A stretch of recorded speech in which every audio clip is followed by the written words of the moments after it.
Thanks to you, our brigade has received an awful lot of gear that has helped us help the community. I was in a really bad car accident. If the fire and rescue mob weren't there, I mightn't be here. See the change your banking can make. Bendigo Bank. Be the change. Put your brand in the palm of the hand of thousands of sports viewers from your local area and even across the globe. Social media-based live streaming has the potential to reach well beyond your existing network. Sport fans are the most engaged viewers, both on television and online, which means more viewers who see your ads and are more likely to act on them. Talk to Mortlock Shield about advertising in 2019 to our growing audience and support local footy.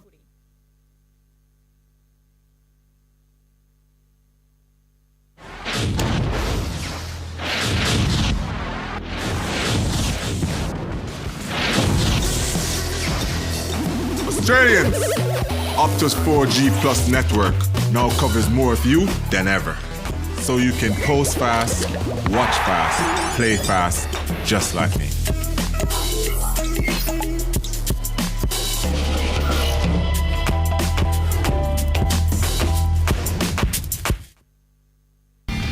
Do you have an upcoming event? Reach an audience beyond the venue. Live streaming your events allows you to reach a global audience, letting people all over the world watch, engage and interact with your content in real time. By providing a live stream of your event, those who would previously be missing out can watch and engage from their office, home or mobile device. Live streaming can provide an additional way to generate income and exposure. Conferences, awards nights, sporting events, concerts, community events. Get your message on air with onair.com.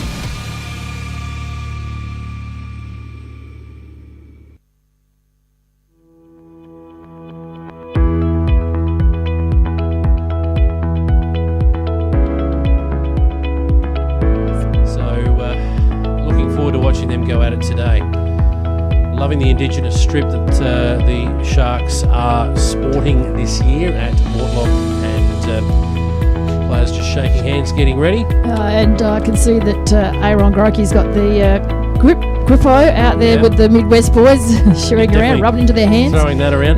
DJ Barra has made his way to the boundary line. We're going to try and catch up with him again. Barra, you're on the boundary line. You ready to go for this one, mate? Give us your tip. Yeah, certainly ready to go. My tip, the Sharks, probably by about 4 or 5 goals, I reckon, Jace. Thank you, Barrett. We'll cross down to him. He's on the boundary line throughout this clash. Shaking hands at the centre of the ground there. And we are ready to go. For Midwest in the ruck will be Dylan Kelsch. He'll be facing off against his opposite number here in Jamie Honour, who looks like he's gone in the ruck to start with. And he wins the first tap. In fact, it was Hall. Going forward now, the Sharks to start things off there, kicking to the southern end in this quarter. Swinging around there and looking for a target up forward and not finding one. The Sharks will have a shot on goal now over the right shoulder, and they've started quickly with a goal. That's a great finish. Lovely snap on goal there on the right foot. Didn't catch the number of who kicked it, but it's a good finish. Derek Wanganeen it was with the first goal of the final game. They're kicking with a very strong breeze in this final quarter, the EP Sharks, and they go to 1-6. Midwest yet to score on the Port Lincoln Boat Supply scoreboard. 30 seconds in, and we have the first goal of the final match.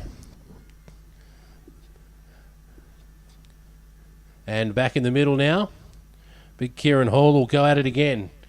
Up against Kelsch. Give that one to Kelsch that time round. Spills down and Hall gets hold of it and farms out a little handball. Runs away from us, heading out to the western side of the ground. And we've got ourselves a free kick here to the Sharks. Wanganeen. We're going to Wanganeen. Derek Wanganeen looks for a teammate. It's got one short. Finds him. And Rakawasa couldn't get a decent dispose away. And they've turned it over, though, Midwest. They went to go forward. That's a big up and under. It gets on the breeze. Nobody can take that, but working his way back beautifully with the flight of the ball there and booting it forward. That was Johncock, wasn't it? He's booted it out anyway. It's going over the boundary line. And it'll be tossed in. It's about 40 metres out from the Sharks' goal. They are kicking to the southern end in this first quarter. Midwest into the breeze. See what they can do here. Rucks lock it up again. I will give that one to Hall. He taps it down, but nobody can get it out of there. Or a big, strong tackle from Kelsch. Midwest will clear now. They're looking out to the western side. It's a 2-on-1 out here, though, and a strong mark taken for the Sharks. They will go forward again. Kicks it in now to about 40 metres out from goal and not quite taking the mark over there. It spills to a teammate, though. They handball back over. Nobody can get a clear possession out of there, or flashing through beautifully and taking the ball, but couldn't find his mark with a handball for Midwest, or a good chase down tackle and taking the resulting free kick there for the Sharks will be Cameron. Yes, Cameron Wild. Camerons are wild. Going forward there, Rakawasa for the Sharks. It spills off hands. Nobody can get hold of it out the back, though. It's coming out of there. Now Midwest will clear. Kicks it over the top, finds his intended target. That's a beautiful kick, and taking the mark there is Newton. Newton kicks it up to the wing directly in front of us. Good strong mark there, the big fellow for the Sharks in Honour. Honour kicks it in, finds a teammate. Ruckman to Ruckman. Hall looks across his right shoulder and can't hit a target, though. It spills out the back. Leading up to take that, though, was Code. Code handballs it back. A kick off the left around the corner. It looks like a good kick. That's a beautiful finish. I think that was Johncock, was it? I can't see over there. Might have even been Wanganeen, who's been prominent early. But it's a good finish, and that's the second goal of the day on the Pizzeria Trieste scoreboard. The EP Sharks going to 2 goals straight. Midwest yet to score. Good start for them. It's very, very difficult to see the numbers, so we're doing our best. It certainly is. Beautiful strip, we must say, though. Loving the Shark Warriors kit this year. I believe if you go onto their website, they have a website. I think you can buy one if you want, if you really want to get hold of one. So yep. Why not? Yep. Good training strip. Hall in the middle now. He'll go up again. And Kelsch wins that one, but he gets a handball out. Hall butters up his own work. Was just rushed forward there for the Shark Warriors. And we've got a bit of a stacks on situation there. It does spill out, though, and they tap it forward Midwest, but no teammate could get hold of that. It's just pummeled forward for the Sharks. Johncock went back with the flight, couldn't get hold of it. The wind is playing havoc with this football at the moment, folks, and nobody can read the drop of it. We'll have a ball up about 30 metres out directly in front from the Sharks' goal. Up they go. Plenty of numbers around this contest as well. Nobody can get a clean possession out of there. It's just bundled out there for Midwest, and they look to go forward, sliding in. Hall got hold of it in the end now. He goes back to... it's been a defensive mark taken there for Midwest. And they'll look to clear their defensive area. It's predominantly down the southern end, folks, and we've expected to see that. It has been the case. It's kicked out here now, and that's out over the boundary line in front of Mitchell Gum, I believe it. Not quite over the line yet. Liam Newton kept that in. It's up now, spoiled down in the front. Midwest, a little kick forward, but the only person back there for the Sharks is Honour. He goes and bundles it long with a mongrel finger-breaking punt that goes about 40 metres. Snapped over the shoulder there by Lindsay, it was. Just offline to the left. Peter Lindsay, who's been prominent early for the Sharks, just pulled that too far across his body. One behind. EP Sharks go to 2 goals, 1-13. Midwest, no score. That, of course, on the West Coast Diesel Services scoreboard. Midwest will look to bring the ball into play, just kicks it to himself and finds a teammate short there, but not 15, says the umpire. Play on. Backing it back into the pack there for Midwest was Newton, but couldn't take it, and the EP Shark Warriors turn it over once more. Taking this now for the Sharks is Duncan. Dale King, I reckon, is it? No, Dale King it is, 13. Yep. And that's not going to get the job done there. Midwest have cleared, and it will be heading out to the western side of the ground Taking that free kick now. They've been awarded a kick there. Cameron Montgomery has it. Montgomery now boots it long into the teeth of the breeze. Look at the breeze get hold of that. Out on the full. Resulting free kick to the Shark Warriors directly in front of the grandstand here. With this breeze the way it is, he's almost within scoring range. I think Harry Miller thought he was going to give himself a kick there himself. Just shorts it up. Shark Warriors retain possession now, directly in front of the grandstand, right in the middle of Centenary Oval. They go forward inside 50. Look at that get on the breeze again. A good defensive mark taken there for Midwest, and they will clear once more. Comes out to this far side of the ground looking for Newton again, but it's not getting that far. And standing underneath that and taking that for the Sharks is Mundy, who was very prominent for the Sharks on Saturday. Yes, I know. That. Yes, pardon the terrible pun there, Joe. Yes. Mundy's within range here.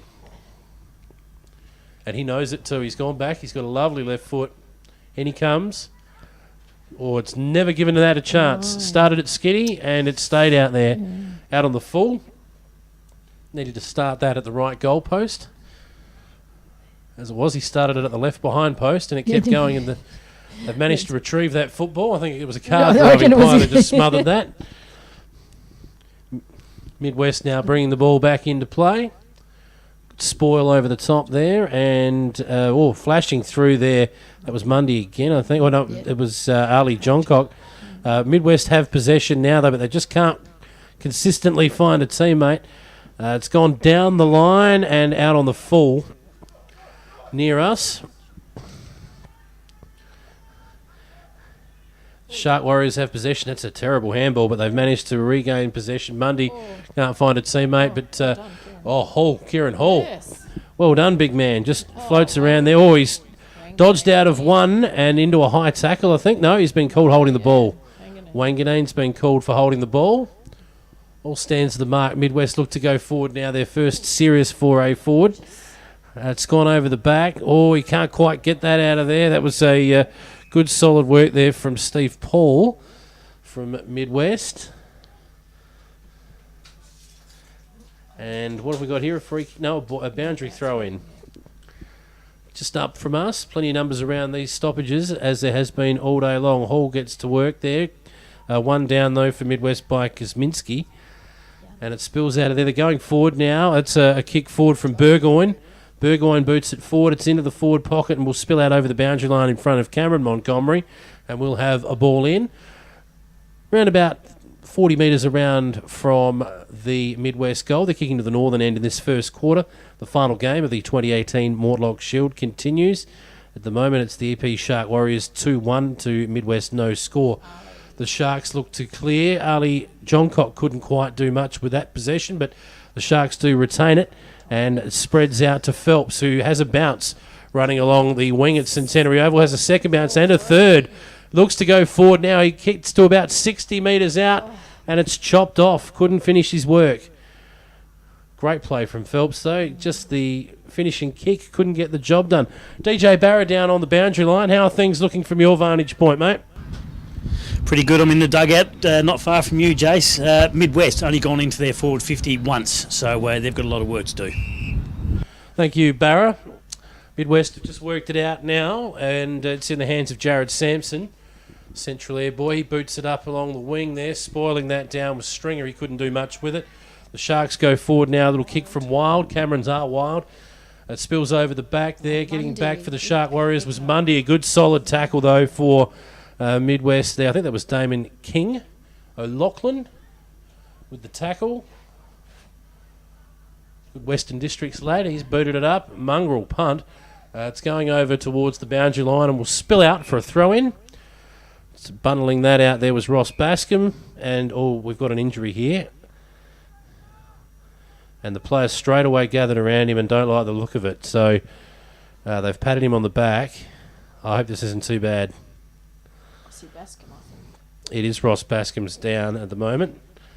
He's up and he's fine. He's definitely coherent, but his teammates are gathered around him. And the Shark boys patted him on the back straight away. So hopefully this isn't too bad, but it doesn't look great. Yep. So, we've got a bit of a stoppage in play here, and the trainers come along and attend to Bascom, and let's hope everything's all right, but there is some concern for him at the moment. If anybody is a friend or family member of Ross, I can tell you that he's definitely conscious and he's having a chat to everyone. It's not a head injury of any sort. DJ Barrett's just making his way around there to find out, but I'm pretty sure we'll be needing a stretcher here, and he's about as far away from the change rooms as you can be at Centenary Oval, so I would imagine this will be a significant stoppage. On the scoreboard at the moment, the EP Sharks, as you would expect, kicking with the breeze. 2 goals, 1-13. Midwest yet to score. That's on the Rustic Cove scoreboard. But Joe, I think Midwest have done pretty well to keep the Sharks at bay at this stage. It's all one-way traffic, but that's all about the breeze, isn't it? Yeah, it is. Look, Midwest have actually been able to curtail a few of the inside 50s by the Sharks. Unfortunately, as you said, the wind's just playing havoc with them, trying to get it back out again down into their forward 50. And like Barra said before, they've only been able to manage one inside 50 so far for the quarter. But to keep the Sharks down to the scoreline that they have with the breeze at the moment, they've done a pretty good job. Around the grounds, it's a quarter time, or I think they've just started the second quarter at the MCG. Collingwood taking on Melbourne in the Queen's Birthday match.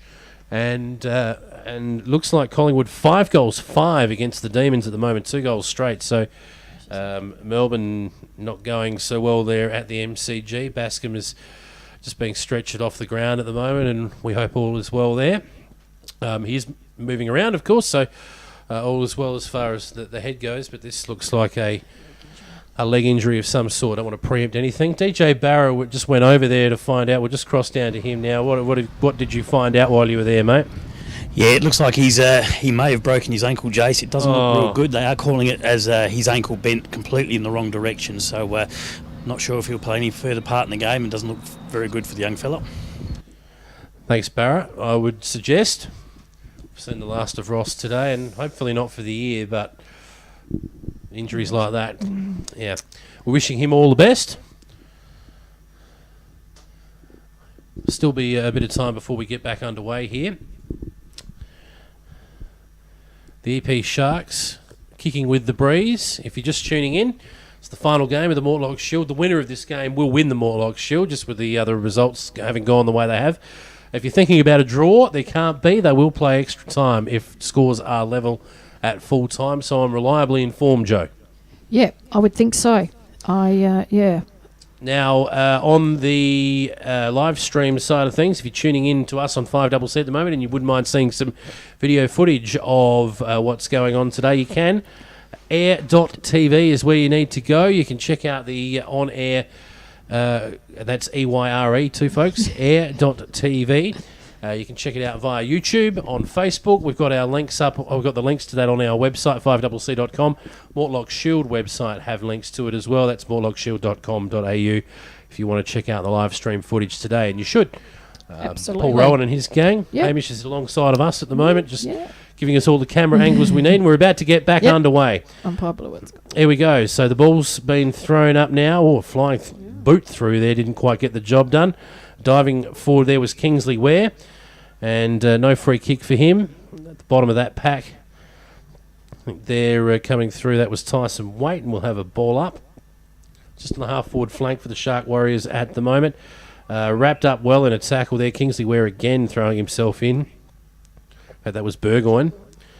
And will be thrown up once more. Flashing through there was John Miller, but he couldn't get hold of it. And another ball up. That's the third in a row. It's moved about 5 metres from where we restarted play. Umpire throws the ball up once more. Big Kieran Hall gets a fist to it. Waite gets a handball out of there for the Shark Warriors. Ware tapped it forward for the Midwest side, and they try and get it through there, but it's too many bodies. Another smother. We've had a couple of smothers back to back, and that ball will spill over the boundary line. It's moved about 15 metres from where we restarted play and over the boundary line for a throw-in. About 70 metres out from the Shark Warriors' goal on the eastern side of Centenary Oval. To be tossed back in now. Rucks lock up, and Hall couldn't quite get hands to that, but good smother there. Hall gets a handball through. He's buttering up his work. Good strong tackle there by Yanni Kuzminski, who's having a run on the ball at the moment for Midwest, and we'll have another ball up. Ruck's going at it once more. Burgoyne tries to flash through there. Couldn't quite. And that's a high tackle, is it? On Tyson Waite. Tyson Waite will win the resulting free kick for the Sharks. They go forward again. Kicks it to about centre-half forward. Or up. Couldn't take the mark. There was Code. Just about hit him in the face. But Midwest will clear now. That rain starts to roll through Centenary Oval once more. Nice kick and a good mark out there. He's got a teammate free in the centre of Centenary Oval. That's Stringer. Stringer, the skipper, spreads it wide now, but misses his target with the kick. It's a lovely smother, though, and all sliding in there, just getting it out. In comes Hall, trying to affect the Midwest disposal, and gives his opponent a shove, but it doesn't stop the ball going forward for Midwest, and they lock it up. About 50 metres out from their goal at the northern end. Plenty of bodies around this stoppage again. Up go the Rucks, winning that down that time Kelch, but it spills out of there. Just floating through was Wanganeen, couldn't get hold of it. Looking for a disposal out the side. That's Burgoyne. Burgoyne kicks it into a dangerous spot 50 metres out from goal. Midwest have picked the ball up here and will go forward again. It's smothered. Lots of bodies around the ball, as you would expect in these conditions. A strong tackle from Stringer there. And we'll have a ball up. About 50 metres out, directly in front from the Midwest goal. Joe, pretty frantic work at the moment. Absolutely. There is no doubt about the pressure that's being applied by both sides here. They just don't want anybody to get a free kick. Rain tumbling down. Hall turns into the role of a follower. Gives the dummy handball and then pulls it up in time to find a teammate. Good strong mark standing underneath the football there. And taking a defensive mark. That is Joseph McGuinness.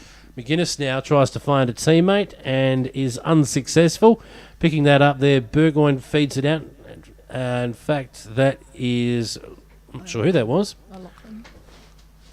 It's cleared out of there anyway, and the Shark Warriors have the run of it. Picking that ball up there is David Murray. And... it spills out over the boundary line for a boundary throw-in. The rain tumbles down at Centenary Oval once more. And we've got a free kick here to the Sharks. They've gone forward once more. It's about to come through now and go to about 40 metres out from goal. Running onto that, couldn't say the mark, was Code. It spills out of there, and there's numbers for Midwest taking a bounce, if you don't mind, and running up to the wing position here at Centenary Oval. Look at the breeze get hold of that, though. No such luck, and it was a flashy play off the half-back line there, but doesn't result in anything. A defensive mark taken just in front of us here. That was, of course, John Miller. Miller found a teammate in the middle of the ground, and they move it on. Tyson Waite kicks it forward. John Cock takes the mark. He goes forward there. And the Shark Warriors are inside there at forward 50 once again. We left the ball behind. Tried to back into that contest and it didn't work. Coming out now and looking after the ball there. Wanganeen. I think that was Wanganeen. Yep. And Midwest take a defensive mark again. Yeah, they're holding up well in defence here, Jace. They are. They're doing a good job into this breeze. It's kicked short. Just gets the required trip. Finds a teammate there in Stringer who kicks it out wide. He finds a teammate as well. Midwest out on that western side of the ground. The ball has lived out there most of the afternoon. It's as far away from us as it can possibly be. And they go up. A big contest there. It's belted forward by Otis. Ware. Otis it was, yes. There's a mark being taken. Has he said No, he hasn't said he's played on. He's been held up by his opponent, though. That's Kingsley Ware. Yeah, it is. Big Otis Carter. Lovely work out there. Yes. Got the ball into Ware. Yeah, good body strength then by Otis. Yes, Kingsley Ware now. He's probably too far out to score. I know he'll be kicking from just inside the 50-metre line, but this breeze is brutal. Yeah. And he'll be kicking right into the teeth of it. But he likes his chances. So in he comes. He's gone back on the Michael Holding run-up too, if you don't mind. He'll kick from inside 50. Couple of stutter steps. Kicks from right on 50. Geez, he's got all of it, but it's held up. And contest in the goal square there. Has seen it rush through for one behind. That's their first score of the day, Midwest. And the Shark Warriors waste no time. Wanganeen. Wanganeen. Lovely little handball too inboard, and they run on. back forward. Rakawasa boots it forward over the head of Code, but he leads in the race. Running back, well, he booted off the ground. He tried to, couldn't pick it up. He can't pick it up. Nobody can pick that up. It's a cake of soap as it goes over the boundary line. Probably the best result for the Shark Warriors. In about 15 seconds, they took it from their defensive goal square all the way down the other end of the ground, and it'll be tossed back into play in the forward pocket on the western side of Centenary Oval, down the southern end. A snap over the shoulder will be through for one behind. That moves the Sharks on to 2-2. Midwest one behind on the Pizzeria Trieste scoreboard. Midwest holding up in defence in this first quarter. I'm not sure about the kick, but it's paid off. Taking the mark there. O'Loughlin. I think that is Damon King O'Loughlin for Midwest. He'll look for teammates here. Will he come out to this eastern side? He does. He's got a teammate, but he's missed the target. Missed it by a mile there. That was Liam Newton he was looking for. And it'll be tossed in 40 metres out from the Shark Warriors goal. It's a flat throw in. Otis gets it there in the ruck and wins it down. It's booted out of there, cleared by Midwest, and they'll be happy to hear the quarter time siren. It is quarter time. Nasty contest there, and copping one right in the middle of the back for the Shark Warriors. Sean right Miller. at quarter time is Miller. Oh, it's hard. Yeah, it is. That's going to sting for a while, but it is quarter time. DJ Barra's heading off to go to the dugout, so we'll go to the huddle, at quarter time. We will catch up with him when he returns. He's got the hoodie going. We might go to a break. It is quarter time, and on the Anytime Fitness scoreboard, it sees the EP Sharks 2-14, Midwest one behind. We'll be back after this from Centenary Oval, Mortlock Shield 2018.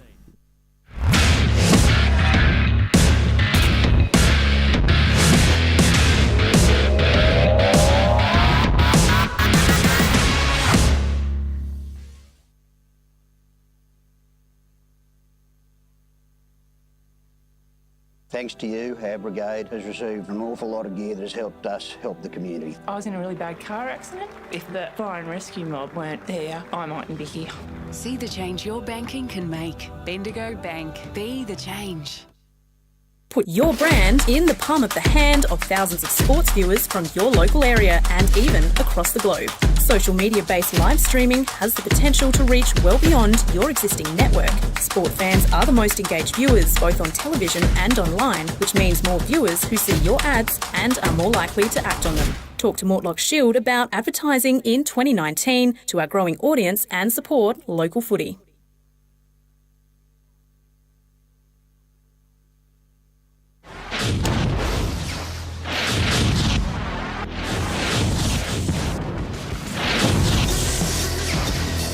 Australians! Optus 4G Plus network now covers more of you than ever. So you can post fast, watch fast, play fast, just like me.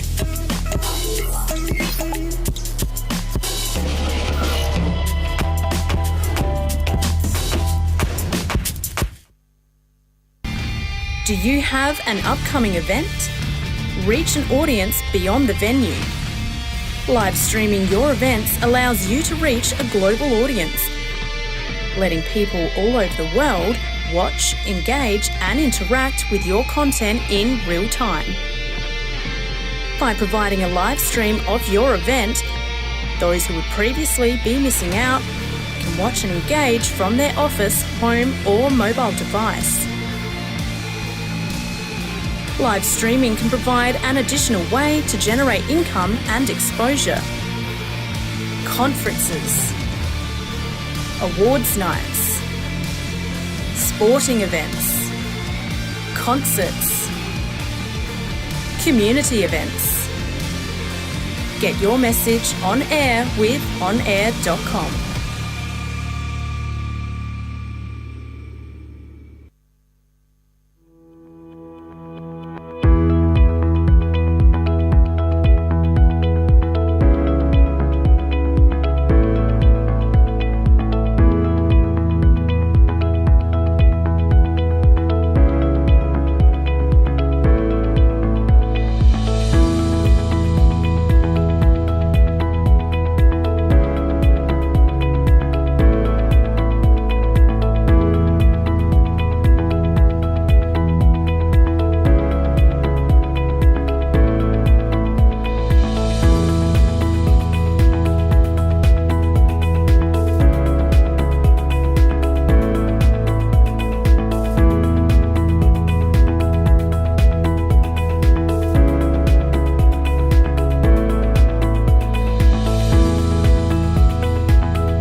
quarter-time break. Barra, what did you learn? Yeah, Harry was really happy with the way they played that quarter. They wanted to run the ball through the centre by hand. This quarter, he wants to see them play tempo footy against the wind, mainly just to keep control of the ball and keep it in their possession. Back to you, Jace. Thank you, Barra. We'll cross back down to him throughout to the afternoon. Joe, the Sharks couldn't quite put it on the scoreboard in that term. They got a couple of early ones, and then Midwest really settled down and defended dourly, I think is probably the best way of putting it. They absolutely did, and I would think that Jason McAvoy, the Midwest coach, would have been fairly happy with that effort, that they were able to hold them down to that, because I reckon he would think that they would be able to get back into it. Ball's about to be tossed up. If you're just tuning in, a pretty serious injury to Ross Bascom as well. We wish him all the best for Midwest. But Jesse Stringer gets the first touch of this quarter after the ruck contest. It went about 3 metres though, and the Shark Warriors get hold of it now and will go forward. Sharks, Peter Lindsay there goes forward for them. It spills out now, and picking that up on the run there, Ali Johncock, beautiful work. He goes forward. It's down now inside their attacking 50, the Sharks. On the left foot, a little dribbler comes around and goes through. What a goal. That's how you keep it out of the breeze. Kick it along the ground. That was a great finish. Shark Warriors kick their third. That's a big goal into the breeze. Yeah. Well done to young Ali. Ali Johncock there finishes beautifully on the left, and that takes the Sharks to 3-1 on the Rustic Cove scoreboard, 1 behind only for Midwest. 3-2 it is, in fact. Back in the centre now. Big Hall, the ruckman for the Sharks, will go up once more. Up against Kelsh. Up they go. Kelsh wins that one down. Nobody there, though, that can gain possession or over the top, but that'll be a free kick. And Midwest get the free kick there. That Joseph is, I'm not sure who that is. Joseph McGuinness looks for a target up forward. Their first foray forward. Carter. Big strong hands from my man Otis. And he is in range. He knows it too. Oh no, he's given the handball off. That's got up in the breeze. Is it going to come back? No, it will not. Just through for 1 behind. That was Kingsley Ware on the run. Their second behind of the day. The most impressive move forward all afternoon. The Midwest right there. Carter. Big strong hands it was. But kicked in now. Midwest have possession once again, or have turned it over. That's a strong tackle and will be holding the ball. Big tackle there. Lovely tackle from Newton, I think that is, who's been good, Liam Newton. Looks to find a teammate in the middle of the ground and does. That's the ruckman in Kelsh. Kelsh now. He's taken the mark just outside 50. Does he like his leg from here? We're about to find out. He'll kick from... Oh, no, he does not. He's just kicked that straight up in the air, running back with the flight and taking the mark for the Sharks. In defence, can't see who that is, but they've taken the resulting free kick, the mark though. That's Honour, I believe that's Honour. He's got it. Kicked it out here, and the Sharks look to clear their defensive line now. He's just kicked that over the head of his teammate, running back there, and kicking that out on the full was Cameron Wild. Couldn't keep that in. Good pressure there for Midwest from Brodie Kenny, who's come up a bit sore actually in the hamstring. Stretching that out. Brodie Kenny, Elliston boy. Free kick though will go to Joseph McGuinness once again. Lovely left foot kick inside the attacking 50. And it's turned over there. Wait, I think that is back with the ball. Oh, he's gone to play on. But he's had to use the left foot there. In the end, he was well corralled by Sampson, who couldn't take the ball off of him. Good strong tackle. That'll be holding the ball. Will it? I think he's called... yes, that will be. Yep. So Midwest will go forward once more. It's off the instep once again. It's difficult. Carter couldn't take the mark, and it's gone over the boundary line. Just in front of Jared Sampson there for Midwest. Will be tossed back in. Sampson in the headgear today. Carter wins that one down. Snapped over the shoulder there, and it's about 10 metres out now, or 15 metres out. Flashing through there was Stringer for Midwest, and he's kicked their first goal of the afternoon. That's a contender for the West Coast Diesel goal of the day. Beautiful finish from Jesse Stringer. That's their first goal of the afternoon. Midwest go to 1-2, playing the EP Sharks 3-2 on the landmark Tumby Bay scoreboard. Yep, making the most of that opportunity, and that's exactly what you'll have to do in this weather today. We'll cross down to DJ Barra on the boundary line. Barra, good start in this quarter for Midwest, but they might rue that goal that the Sharks kicked very early in this quarter. Yeah, they might do, Jace, but the way it's looking like the last quarter where it was kicking with the wind's going to have a bit of an advantage, but we'll see what happens. Thanks, Barra. We'll cross back to him throughout the afternoon, and the ball's back in the middle of Centenary Oval now. Midwest just rushing it forward. Lovely kick forward there, and it's going to get over the back. Otis can't get back in time, and the Sharks... Oh, what a don't argue there. Thank you very much. Dustin Martinez just sat the Midwest boy on his backside. They've managed to clear now the Shark Warriors, and it's going to come back, though. Up in front there, going back with the flight. Can't see who that is. It's a long way away from us, but it'll be wrapped up and it'll be tossed up now. Oh, no, he's called holding the ball, has he? Not sure about that. That's very average, I would have thought, but unless there was a high fend-off or something we couldn't see, we are a long way away from it. But Midwest have won a free kick anyway. And I think it's Jesse Stringer again. He's got his hands on it. Whoever it is, he's coming in anyway. Midwest have a shot on goal. Stringer, he'll kick from about 40 metres out and just gets it off the instep slightly and misses out to the left. Another behind for Midwest. About to be brought back in for the Shark Warriors, and now it's going to land about 50 metres out. Hall has a contest there, but couldn't get his hands to it. Taking the mark in front there is McAvoy. McAvoy now looks to go forward for Midwest. Oh, he gets it up on the breeze. Look at this go on the breeze. It's going to land about 5 metres out. The umpire spotted something else here. I think it's a free kick to Midwest. Hanging on. They're saying he was held, and having the shot will be Cameron Montgomery. It's on a pretty tight angle. That breeze should be interesting here. Should help him if he starts it at that goal post out on the right. He does, and it swings back beautifully. That's exactly how it needs to be done into this breeze, or with that use of that breeze. Slightly across the ground, just used it beautifully there, and has put through Midwest's second goal of the afternoon. They go now to 2-3-15. The Sharks 3-2-20. That's on the Anytime Fitness scoreboard. Certainly tightens it up. It does tighten it up. They're looking pretty good in this quarter, the Midwest, working beautifully with the breeze in this quarter.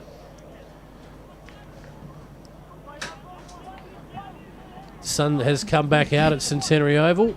Does look ominous, though. Yeah. We'll look around the ground soon. The MCG, of course, sees Collingwood taking on Melbourne today. The Queen's birthday game. We'll have a look at the scores of that in a moment as the ball makes its way back to Centenary Oval now. Midwest, an opportunity to continue using this breeze. They're using it quite well in this quarter. Back in the centre now. Hall will go at it once more up against Kelch. Hall got his hand to it, but there was no one down there waiting. Far west. Midwest, apologies, just looking to move the ball forward. They do now. Oh, he's run straight into a brick wall there, the young man. It's tight and tough in there. Hall gets a hack kick out of there. Coming in, diving at it there was Kenny, but couldn't get his hands to it. That's holding the ball, is it? Free kick to Midwest. Looking to go forward there was McGuinness, and he boots it. Oh, I don't think it was McGuinness, but he's booted it in. Carter doing some work in tight quarters there. A little kick forward, but Shark Warriors spoil each other. Two defenders get back. That means Midwest get hold of it, and a flying shot at goal scores their third goal. A beautiful finish. The Shark Warriors boys, not a communication there in defence. They spoiled each other. I missed who finished the goal there. We'll let Joe have a look at that. I can't see who that is, but when you kick a goal, son, turn around to the commentary position if you want your name called. It's a great finish, though. Oh, was it Jesse Stringer? It might have been Jesse Stringer again. And we think that's Midwest hitting the front. 3-goal 3 to 3-2. Yeah, Jesse's certainly having a bit of... Terry White Chemist scoreboard, 3-3 to 3-2. Midwest hit the front. And it's back in the centre now. You're right, Jesse Stringer is having a big impact in this game, in this quarter. Up go the Rucks once more. Winning that one, no one decisively really, with the breeze playing a factor again. Midwest just hacking it forward. They've got a man behind the ball now, as is needed, the Sharks. Wanganeen just kicks that out now, looking for a teammate and finding a beautiful kick coming up there. In fact, that was Wanganeen. It was Lindsay to Wanganeen. Comes out now, out onto the half-forward flank for the Sharks. Spills out over the boundary line, 50 metres out from their goal. It'll be tossed back in.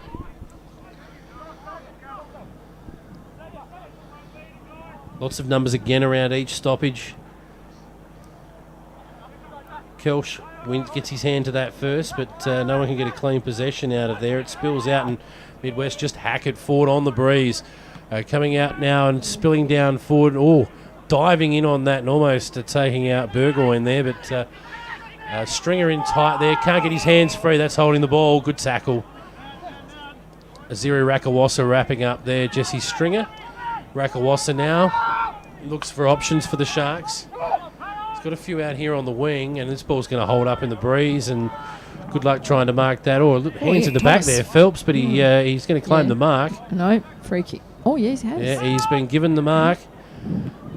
Just kicks it underground almost. Off the toe, flashing through there for Midwest, but no one can take possession of that. It's about 30 metres out now from the Sharks' goal. Cody. And Code has had a shot and kicked it out on the full, I think. Michael Code flashing through there. Hasn't been able to have much of an impact on this game so far today. To be fair, it's not conditions that'll suit him. No, it's not. Him and Kingsley Ware just having a little tate-to-tate there. Well, how you do? Yep. Far West now, bringing the ball back in. Midwest, apologies there again. I keep doing that all day. They're close. They are just up the road from each other. Dalking. They're throwing their bodies in, as you would expect. It's the final game of the Mortlock Shield. The Shield is up for grabs, and there is 1 point in it.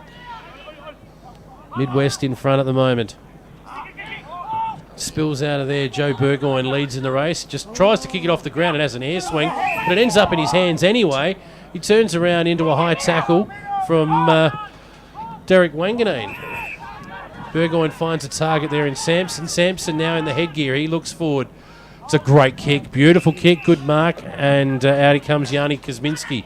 Had a good year for Wirrala this year. Kuzminski goes forward, backing back now, back with the flight of the ball. Everyone falls down, the three in the contest there, but last man standing and winning the ball out for the Shark Warriors was Waite, we reckon, and then coming out of there now, it's not going to come out of there in any time soon. They're just paddling along in front of them.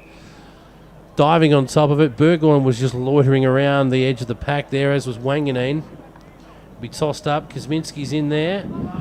Up goes Otis though, and that was Jerry Johncock, I reckon it was, in the ruck there for the Sharks. He's a long way from home. Yeah, I reckon.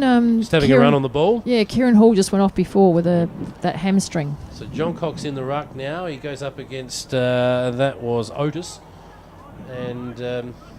No, it's been cleared now for the Sharks, but Midwest have numbers out here. Good strong tackle, though, keeps the ball in the area. It's spilling out towards the boundary line. Two tacklers there for Midwest, bundle the ball over. One of those was Remy North. Wooden United, boy, Sharks have picked up a free kick here by the looks. And forward they go. Nothing doing, though. Darryl Dudley. Dudley kicks it into the centre of Centenary Oval. Yanni Kuzminski has the ball now. Little handball over, not sure about the wisdom of that, but yeah, he gets it on the toe quickly anyway. Spills off hands, down front. Oh, he slipped over just as he was about to have a kick. Newton couldn't get his boot to the ball and will have a ball up. He was just about to let loose on the left and down he went. Slippery conditions in Centenary Oval today. Oh, and that handy mullet comes up with the ball. There he is, Girdham, our man. That's the only way we can tell who that is. Now out the back here, and the Sharks will look to clear, and we'll go over the boundary line. It's about 80 metres around from the Midwest goal. They were in front. Used the breeze well in this quarter, 3-3 to 3-2. DJ Barrow down on the boundary line. How are things shaping up down there? Has the rain gone away a bit yet? Yeah, conditions aren't too bad, but unfortunately I think it's going to start raining fairly soon. Just noticed the Sharks are playing Tyson Waite as a loose man across centre half back, but it's not working because the ball's clearing him over the top. Thanks, Barrow. Good work. Yes, Waite has gone back and doesn't have an opponent at the moment, but it's difficult to judge the drop of the ball today with the breeze the way it is. Kuzminski gets a ruck free kick and will pump Midwest directly in front, about 50 metres out now. And taking the mark there is Steve Paul for Midwest. Should have the leg to get this home. It's just whether or not he has the accuracy. The breeze is pretty strong and it is swinging around now from the west, so it's almost across his body as he kicks this. We'll get some assistance with it though. It gets on the breeze and nearly clears the pack. Landed about 7 metres out. And the Sharks were good enough to clear that over the boundary line. It's probably a good result for Midwest. Yeah, I would think. As they'll get another opportunity to get a goal here. A whacked forward there from the Midwest boys. I think that was Ware, was it? Yep. Kingsley Ware. Yanni Kuzminski's there as well. And that's tapped over the boundary line once more. Kuzminski's got his hand to the ball quite often today. He has, yes. He's doing really well in there, actually. He's been good. He's really, yeah. Flat throwing again as it needs to be in these sort of conditions, but nobody can win it out of there. And we've got a free kick, have we? Yep, too high. Sharks will clear now. See, Scotty Felders has just come on there for That's Midwest my boy. too. Yep. Get into the play, Scotty. Yeah, he loves these conditions, Scotty. It's built for him today. Didn't see much of it on Saturday. Aye. Well planned, well coached. Midwest just making sure he's right for today.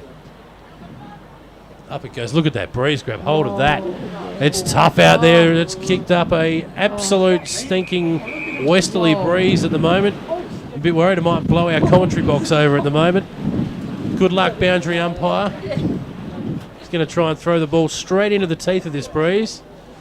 Brett Shannon, he's got a helicopter mongrel throw-in. Oh, Scotty. Sampson just gets it on the toe and gets it forward. They've got some numbers out here if they can get it out. Turning back in is Kuzminski. He found Ware, who couldn't get his toe on the ball. He was well wrapped up in a tackle. And the Sharks now will go out of defence once more. Look at it get on the breeze, though. Couldn't take the mark. Jeremy Johncock off hands over the boundary line. Good solid work there from Cameron Montgomery helping the ball over the boundary line. Johncock is definitely having a run on the ball at the moment. He's in the ruck. And that's not going to get the job done. That boundary throw-in is hard work for the boundary umpires. That's a high free kick there directly in front of us. Giving away the free kick was Newton. And taking the free kick will be, I think that's Cameron Wild. Yeah. No, it's Derek not. Wanganeen. It is Derek Wanganeen or Miller. Coming up now, heading towards the half-forward flank for the Sharks. It's hard work at the moment, trying to get the ball forward for them. We've got a free kick. I think we do. No, ball up. We tossed up. Up go the rucks once more. Down there, plenty of numbers around the stoppage as you would expect throughout the day. That's going to be the case. Just towed forward there, and that's good solid work from Otis. He just pummeled it along in front of himself. Out of there, though, was Girdham. The mulleted one, boots it forward. And out in front there of the Shark Warriors boy, Mundy, who bundles it over the boundary line. And we will have a throw-in to 25 metres around from the Sharks' goal. They're kicking to the northern end in this quarter. Barrett had enough of the conditions on the boundary line. He just popped in to say hello to us. Come to get the poncho. Indeed. Off he goes again. And we've got a free kick here. Who's it been picked out for? The Sharks, I think. You're going to have a shot on. Or shot at goal here. No. Yep. Definitely a Sharks free kick. Can't see who's taking the resulting free kick, but he's called too high there, the umpire. Ali Johncock. Looks like Ali Johncock.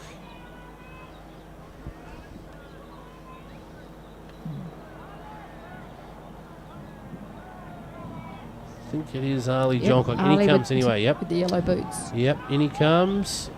The kick at goal is straight. An important goal for the Sharks into the breeze. Late in this second quarter, they hit the front once more on the Anytime Fitness scoreboard. They go to 4 goals to 26 Midwest, 3-3-21. They've just been able to hold Midwest up later in this quarter, the Sharks, and that's an important goal themselves. Yeah, it certainly is, especially against the breeze, and and also probably against the momentum of play. Indeed, yeah, I would say that as well. They managed to go forward and just lock the ball in the area, and the deeper forward they got it, they managed to get a little boundary throw in about 25 metres out, and a fortuitous free kick, I think we can say, yes, over the shoulder. We might just call it that. In these conditions. Scotty. Midwest have the ball now. Scotty Phelps. Scotty Feltus, we get to call his name today, and that goes forward for Midwest. All flashing through there. It's a free kick on the siren. And who's going to take this? Is it a Sharks free kick? Or is it a Midwest free kick? It's clearly a Sharks free kick. And they've given it up. And they're not going to have an attempt from there. Might have been a Midwest free kick the way the... I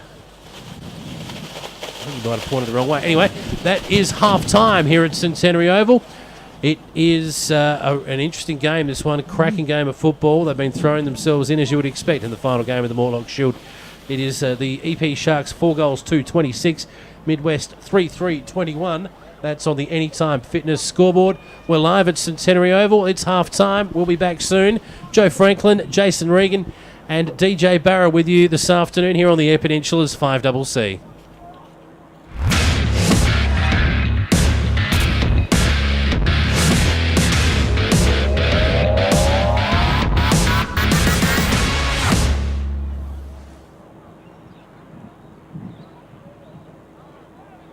Thanks to you, our brigade has received an awful lot of gear that has helped us help the community. I was in a really bad car accident. If the fire and rescue mob weren't there, I mightn't be here.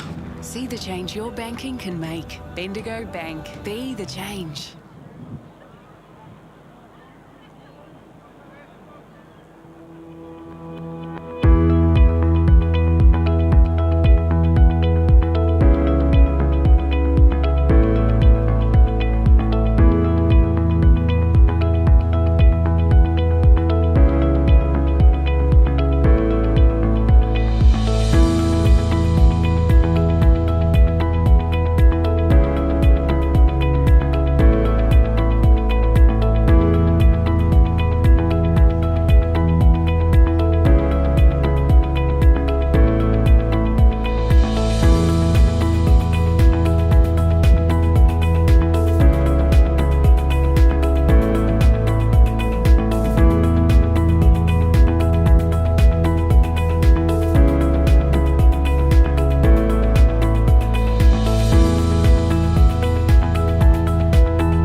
Australians! Optus 4G Plus network now covers more of you than ever. So you can post fast, watch fast, play fast, just like me.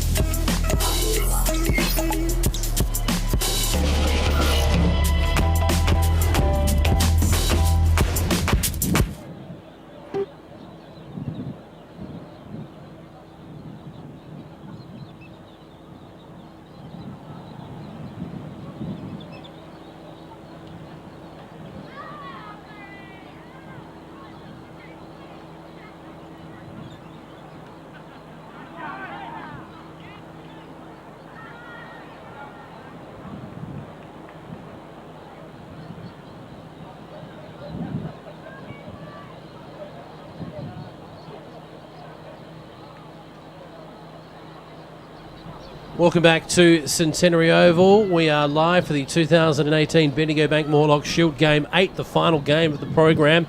It is Midwest taking on the EP Shark Warriors. And at half-time, the Sharks with a late goal in that second quarter. They are in front 4-2-26 to Midwest 3-3-21. That's on the Pizzeria Trieste scoreboard. The players are back in their position to start the third term. We'll cross down to DJ Barra quickly. Barra, what did you hear at the half-time huddles, mate? Yeah, managed to get into the Midwest huddle, and the direction was pretty simple. Man on man at the stoppages. Let's try and get through this quarter and come home with the breeze. Back to you, Riggs. Thank you, Barra. You can hear the wind there in Barra's mic. It's brutal out there, and it's blowing across the ground pretty much now. That wind is swinging around. It's definitely starting to move from the northwest. It's supposed to be southwesterly by the end of the day, I believe, so it's going to be blowing across the ground, making scoring even more difficult, I would have thought, Joe. Yeah, absolutely. There's no doubt about that. It's just really very trying conditions. Play is underway in the third quarter now, and it's moved from the middle of the ground to the back edge of the southern square, and we've got a tackle there. It's holding the ball, and a Midwest free kick will result. Good strong tackle there. All right. Oh, he came out with that. No, sorry, apologies. The Shark Warriors will go forward. Not sure what happened there. Couldn't quite take the mark there, the Midwest boy, and it looks like it's going to be under pressure now. A handball over the top, didn't quite find its mark either, but he's put it out in front of Burgoyne, who rushes the ball across the boundary line. That's Joe Burgoyne there, is it? Getting himself up off the ground. Yep. Will be tossed back in.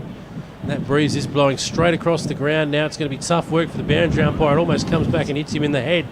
But they go up anyway. It's spilled to the front of that contest, as you would expect. Big Hall tries to bundle his way through and couldn't do so. Burgoyne lays a strong tackle, and that spills out over the boundary line. We'll have another throw in. Boys working hard today. There's going to be some sore boys at the end of this, Joe. There's going to be plenty of bruises. They're going to be very sore. Anything but bruise-free football this afternoon. Contest after contest, they're just inching it forward, the boys. Kelch there gets his hand to that, but it won't come out of there. Or just flying kick through. An attempted kick through there was Mitchell Gum, couldn't get his foot to it. Out they come though, Midwest, finally out into space now. And there's the foot race. It's out there in front of Kosminski, picks the ball up, it just sits up on the breeze. Back with courage was Sampson. Good contest. Diving back in there, and a little handball over the top, almost to himself in the end, Montgomery. He butters up, they're diving and throwing the bodies in.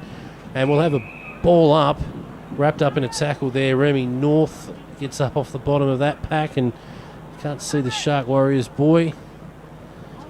Sampson's around there as well. Just a lovely little flick over the back there, out into some space. Bouncing off was, I think that was Johncock. He goes forward and finds Jeremy Johncock. No, that's Peter Lindsay.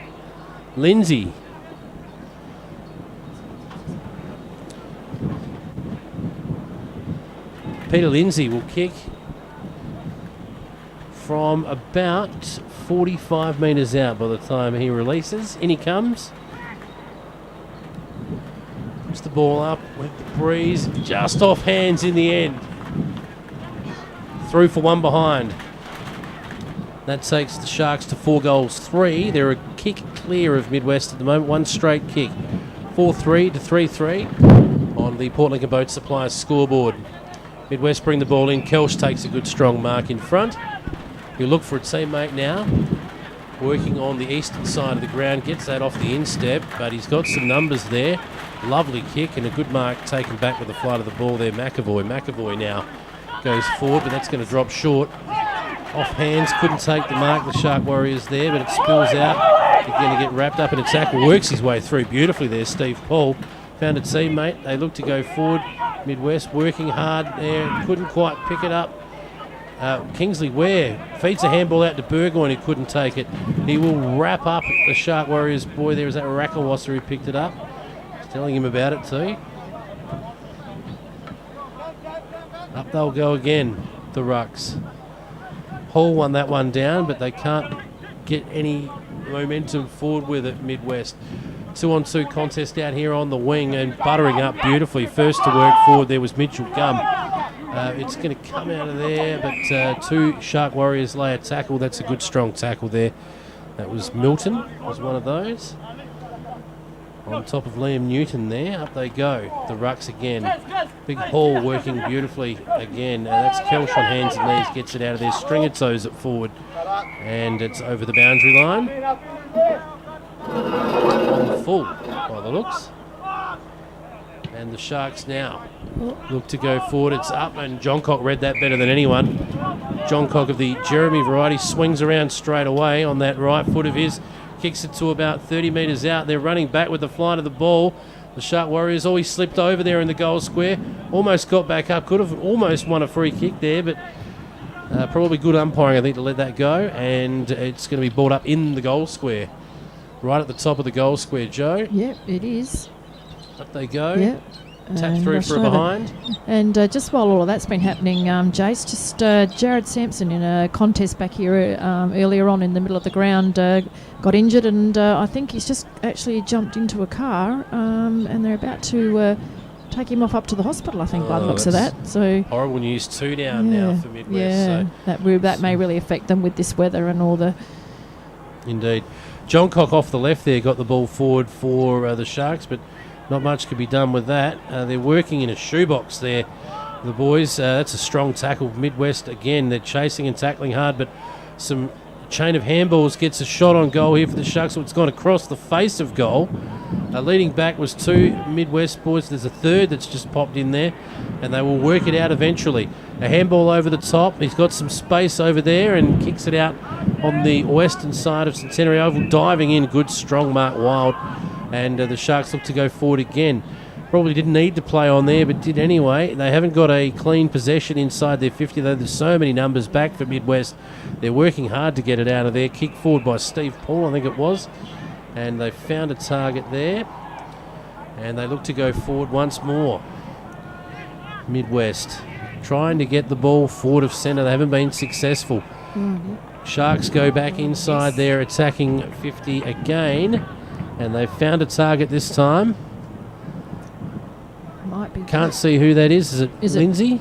Wanganeen. Maybe. Jace? Derek Wanganeen? Derek Wanganeen. We can't see at the moment. No. They'll have a shot, but they're too far away. We just can't see the number at the moment. Or through the wet screen, the wet window. Yeah. He comes anyway. He'll kick from roughly 40 metres out, almost directly in front. Breeze blowing across him from right to left as he comes in. He's got it on line though. That's an important goal for the Sharks. They clear out by 2 goals. It was Wanganeen. Derek Wanganeen kicks his second of the day.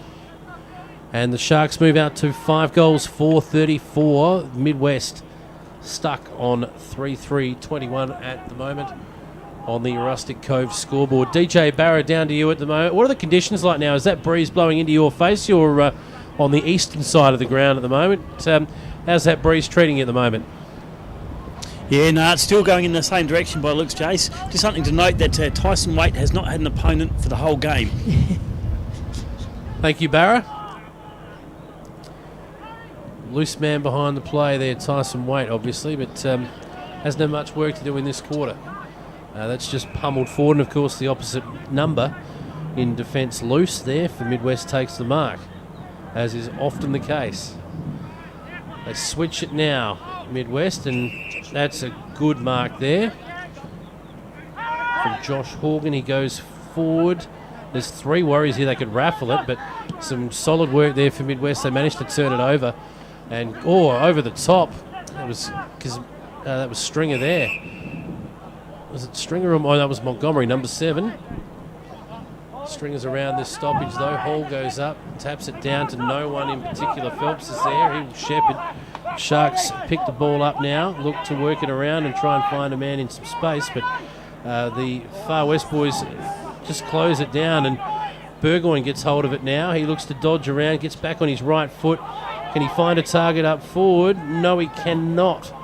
And good tackle. That's Montgomery there, laying a strong tackle, Cameron Montgomery. And we'll have a ball up. He hasn't called holding the ball there, I don't think. No Pryor, and up they go. Hall in again against Kelsh.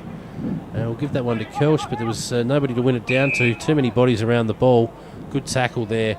Strong tackle from Jake McAvoy. And it'll be balled up once more.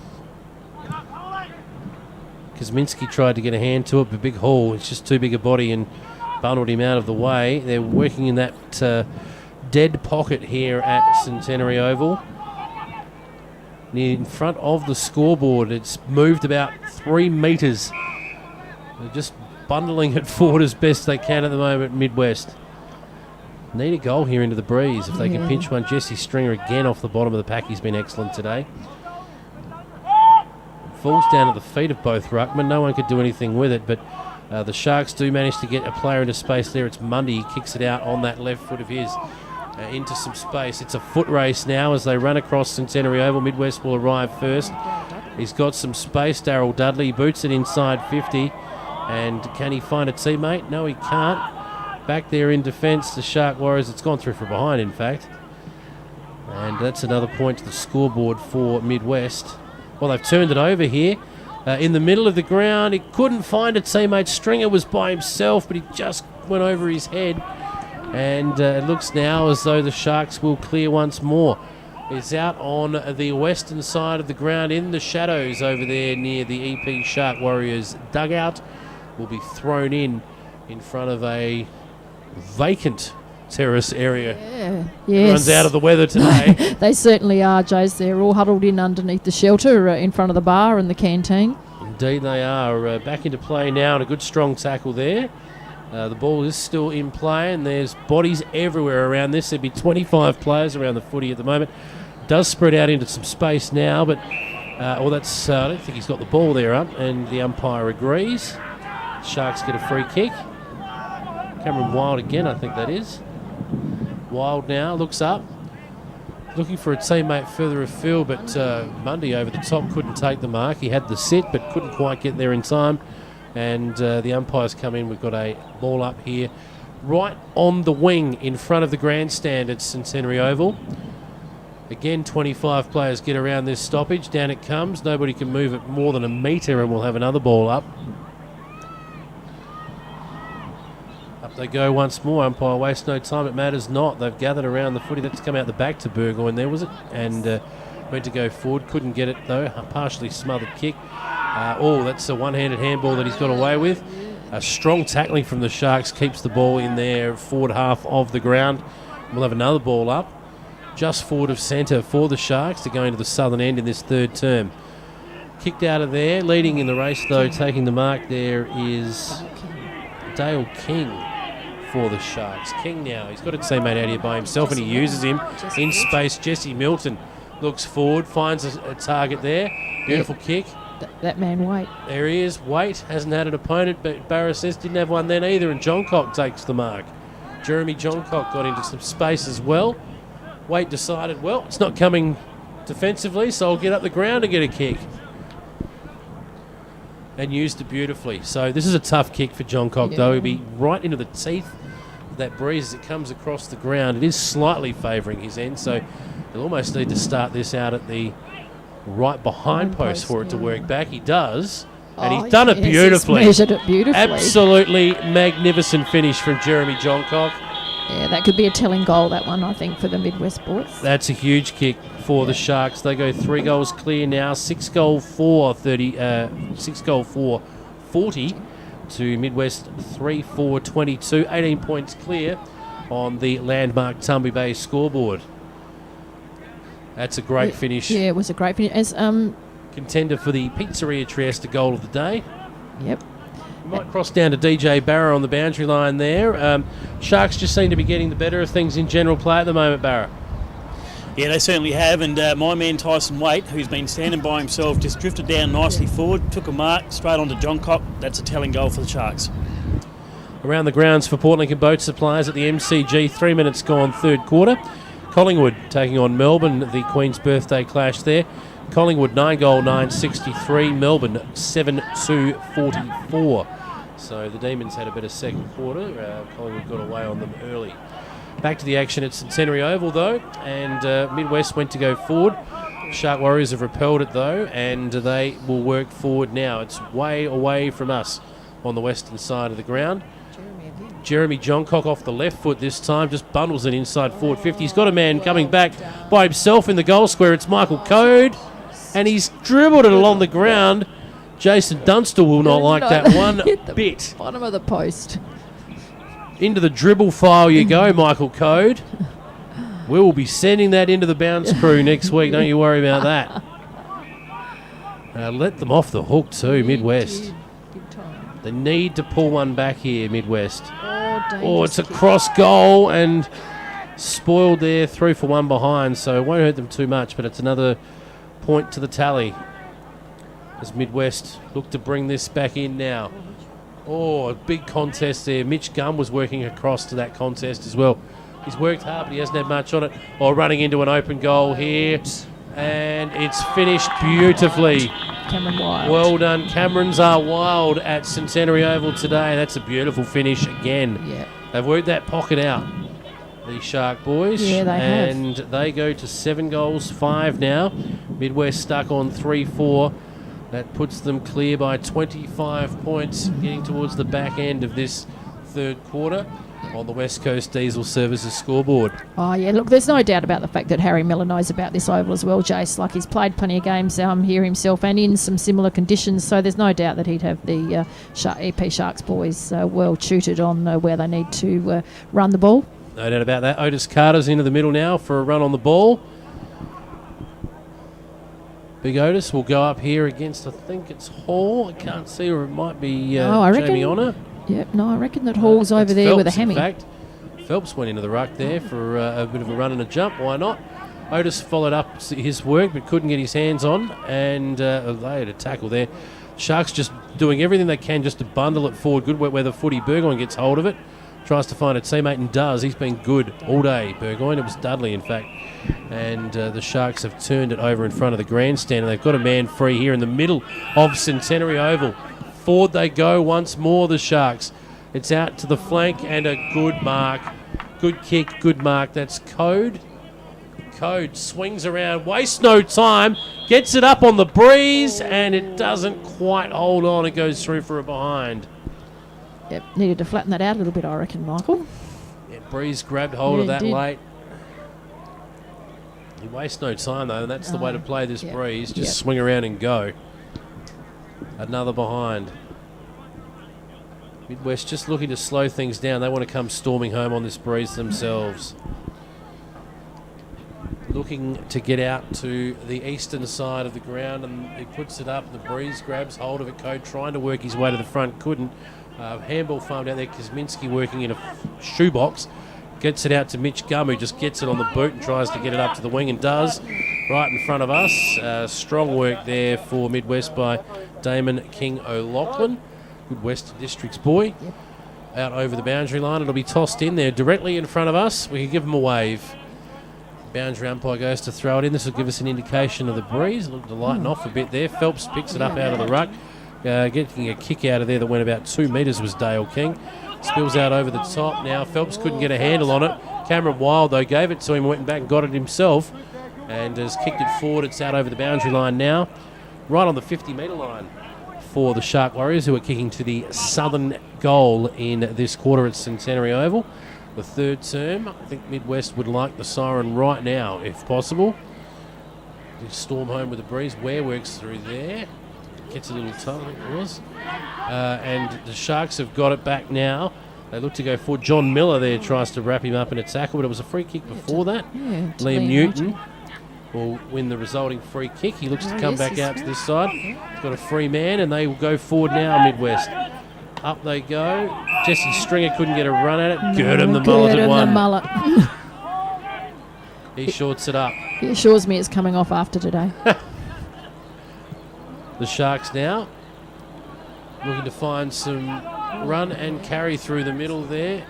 Phelps got some free running there, or over the top there. Arlie Johncock with a handball. He's got a shot on goal here, and it's through the middle. No, it's missed. Off to the left. Code hasn't got the radar working today. No, not today.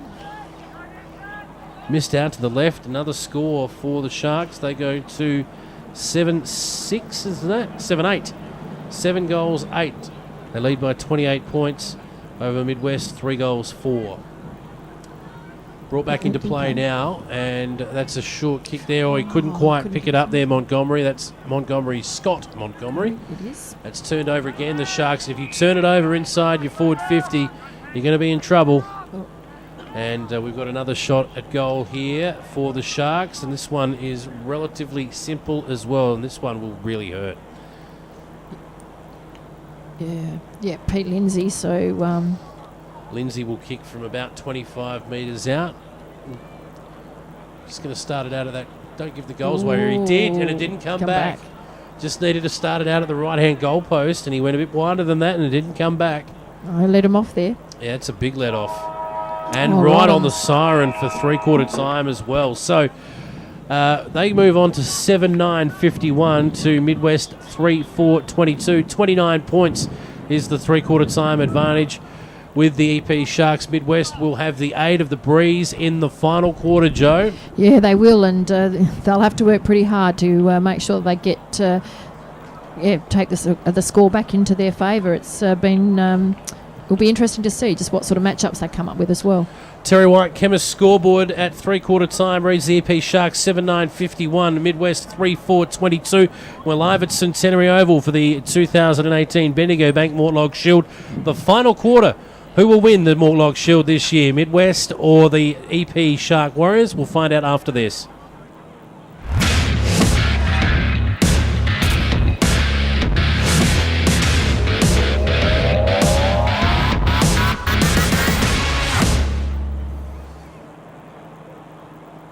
Thanks to you, our brigade has received an awful lot of gear that has helped us help the community. I was in a really bad car accident. If the fire and rescue mob weren't there, I mightn't be here.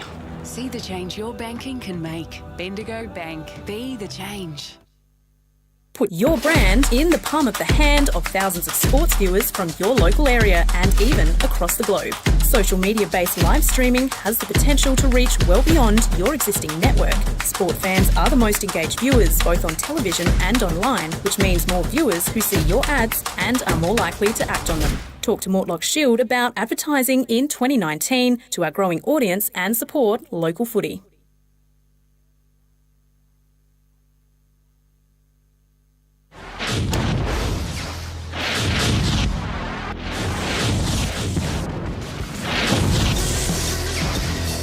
Australians! Optus 4G Plus network now covers more of you than ever. So you can post fast, watch fast, play fast, just like me.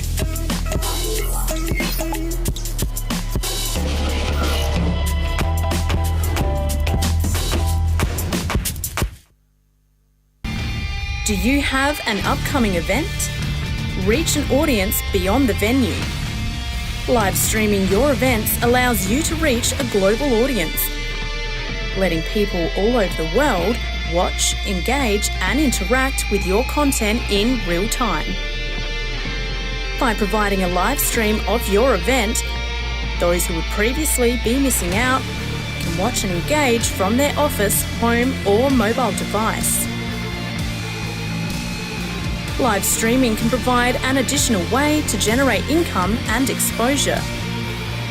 Conferences, awards nights, sporting events, concerts, community events. Get your message on air with onair.com.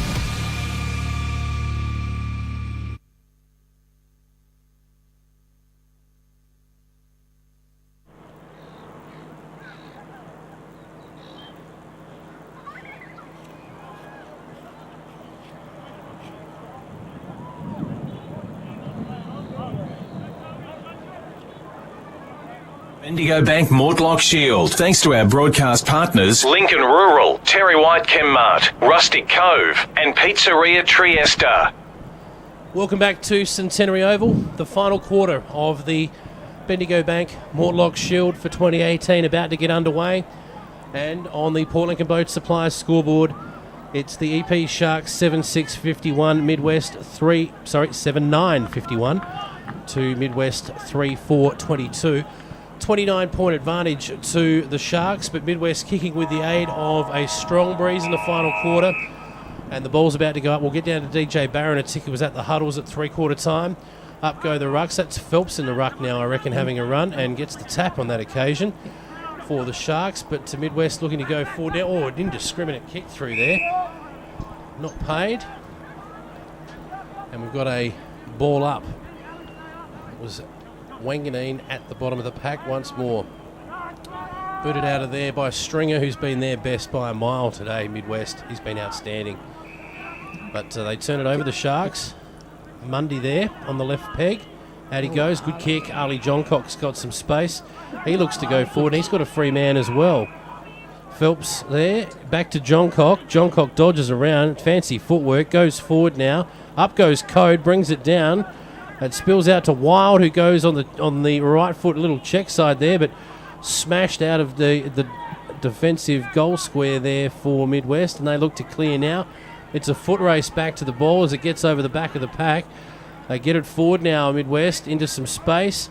And it's a one-on-one contest out there on the wing. Some support coming in, though, and just a tap-up. Beautiful work from the Sharks. They get to go forward once more, and that will not spill out over the boundary line. They're diving in on top of it. Burgoyne there is floating around, as is Montgomery. But the Sharks go forward, and taking the relieving mark is Darryl Dudley. Dudley now for Midwest. Looks around for options. They need to get going. 5 goals is what they need to win the Mortlock Shield from here, Midwest. He's found a target there, and he's ruckman in Kelsch. Kelsch looks to go forward now. A little handball over. Beautiful work that was from Kingsley Ware. Got the handball through. The Sharks have cut off the foray forward, though. And, strong tackle, wrapping him up there. That's holding the ball. Beautiful tackle. Is that our man Scotty? No. Goes forward on the left foot. Will land about 10 metres out from the Midwest goal. Otis Carter goes in, lays a tackle. And a handball come out of there for the Sharks. They look to go out of defence now. Wanganeen wrapped up in a tackle. And Derek Wanganeen has been called for holding the ball there. Good tackle, Kingsley Ware. There's two boys that would know each other very well. They certainly would. Kingsley Ware. He might back himself here. He should. He'll kick from about 45 metres out directly in front. Yeah. DJ Barra, as he goes over his kick, what did you hear at the huddle? Yeah, thanks, Jace. Harry Miller had one thing to say, and he said, keep attacking, let's take this game. Midwest, the simple response was, who wants this carnival? And we'll see what happens. Back to you, Jace. Thank you, Barra. Kingsley's Ware has missed out to the left-hand side there, and they need goals at the moment, Midwest. That takes them on to 3-5, the first score of the final quarter. 28 points down at the moment to Midwest. 5 goals without answer is the assignment for Midwest with the use of the breeze in this final quarter. Yep. The Sharks now, it's very dark here at Centenary Oval right now. It's very dark, and the Midwest will want to hold this in here. Burgoyne's on the mark there. That's slewed off the side of the boot and will be just inside the boundary line as they work it over there. The ruckman in Kelsch coming over the top and forcing it out for a boundary throw-in. It's about 70 metres out from the Midwest goal. They're kicking to the southern end with the breeze in this final quarter. Up go the rucks once more. It spills out of there. Just rushing it forward for Midwest was Damon King O'Loughlin. It's about Montgomery couldn't get his hands on it. Otis Carter lays a tackle. And it's going to come out of there now. It does. That was Wanganeen just rushing the ball out of there. Beautiful work. Picked it up like it was a dry day. The Sharks now look to work it out at defence, but the breeze holds it up again. Midwest have got numbers around this. Taking the ball there, Newton, he's been very good today, and he finds a teammate by himself inside 50. Stringer tried to do too much, but got a handball over to Burgoyne. Burgoyne shoots on goal and gets the first of the final quarter. That's what they needed at Midwest. They needed one early to keep him in the hunt. That moves them on to 4 goals for 28 to the EP Sharks 7-9-51 on the Anytime Fitness scoreboard. Important goal, Joe. Yeah, it certainly was, and some great defensive pressure there to make sure they held the ball in for Midwest. That clearing kick out of defence for the Sharks just showed you how difficult it is to defend that southern goal today with this breeze the way it is. They got a man in some space. He tried to find a teammate, but that breeze just grabbed hold of it and almost threw it backwards. Yeah. So Here we are back in the middle of Centenary Oval again. No one could really get their hand to that. They dive in on top. Good strong tackle from Burgoyne. And we'll have another ball up. Burgoyne there on Lindsay, is that? On the bottom of that pack. Wanganeen again. Wanganeen's been everywhere, as has Burgoyne for Midwest. They're working hard again once more. It comes out of there now. Well done. I think that was Mitchell Gum, was it? It's on the toe anyway. Forward for Midwest, and they look to wrap it up and keep it in their forward area. Good tackle from Montgomery, does exactly that on Rakawasa. And up it'll go once more. A ball up about 40 metres out from the Midwest goal. Kuzminski gets his hand to that, but over the back there, Rakawasa reading that better than anyone. Johncock comes up the ground to try and get hold of it. Just off the ground, get it forward for the Shark Warriors. And coming through there was Brody Kenny, I think that was. Midwest inside their attacking area now. Oh, Jesse Stringer throwing himself in, couldn't get hold of that. The Sharks clear now, and it's going to go over the boundary line. Desperate there. They had a couple of free men out on this side, but the Breeze again grabbing hold of that. John Cox up the ground trying to help the Sharks work the ball forward. And we'll have a ball up. A throw in, apologies, when they eventually get hold of the Sharon. Here we go. We're back in once more. Kelch working in the ruck. Stringer couldn't get his hands to that. Ware just tried to belt it forward for Midwest. Nothing doing there. It goes up and down in the one spot. And Ali Johncock couldn't get hold of it. Just towing it forward there for Midwest was McGuinness, who's also been good. Rakawasa got a little handball. Jesse Stringer smothered that out over the boundary line.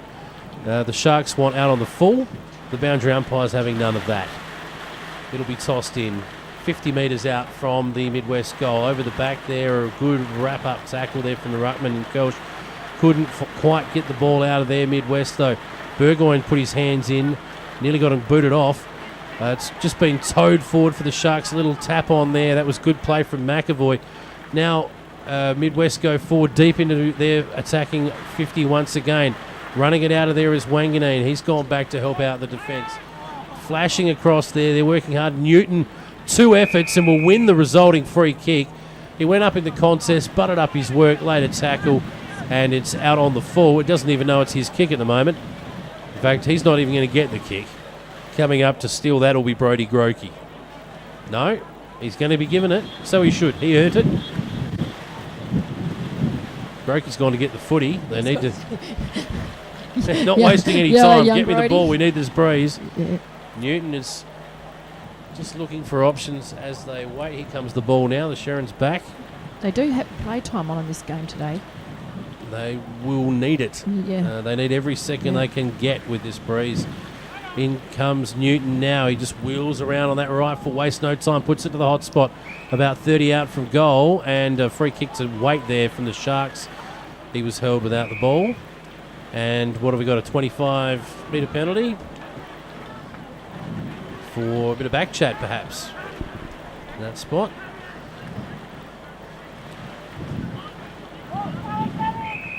In fact, that's clearly a 50-metre penalty. Waite now looking for options. Went to go out to the western side and nearly slipped over as he kicked it in the end. Coming up there and diving in was Mitchell Gum, who's been committed. Girdham gets a little kick over and finds a teammate. Oh, beautiful work from Cameron Wild. Sold some candy and found a teammate. That's class. Good foot skills. Found from Wanganeen there, who's on the end of that. Wanganeen holding up play now, trying to get someone to come up and present. He kicks long. Over the top and a good fist forward there, but the only man waiting down there for the Sharks was Montgomery, I think that was. Yeah, Jaden. Yeah, and it's about to be towed into the goal square now. They're racing back. It's a foot race back, and someone's got a free kick here. And it's going to be a Midwest free kick. A relieving free kick. They need to get it forward in a hurry. 7-4-28. To the Sharks, 7-9-51. If you're just tuning in, 23 points to the good. The Shark Warriors in the last quarter, but Midwest kicking with a 4 to 5 goal breeze in this final quarter. Very clever by Tyson Waite then. Indeed. So Waite's won a free kick here. Another one. He goes to go short, looking for a teammate, and finds a teammate there. Girdham. The mulleted one, yeah, Girdham. Touches in this last quarter. Just not sure if he's got the trip in this pocket though.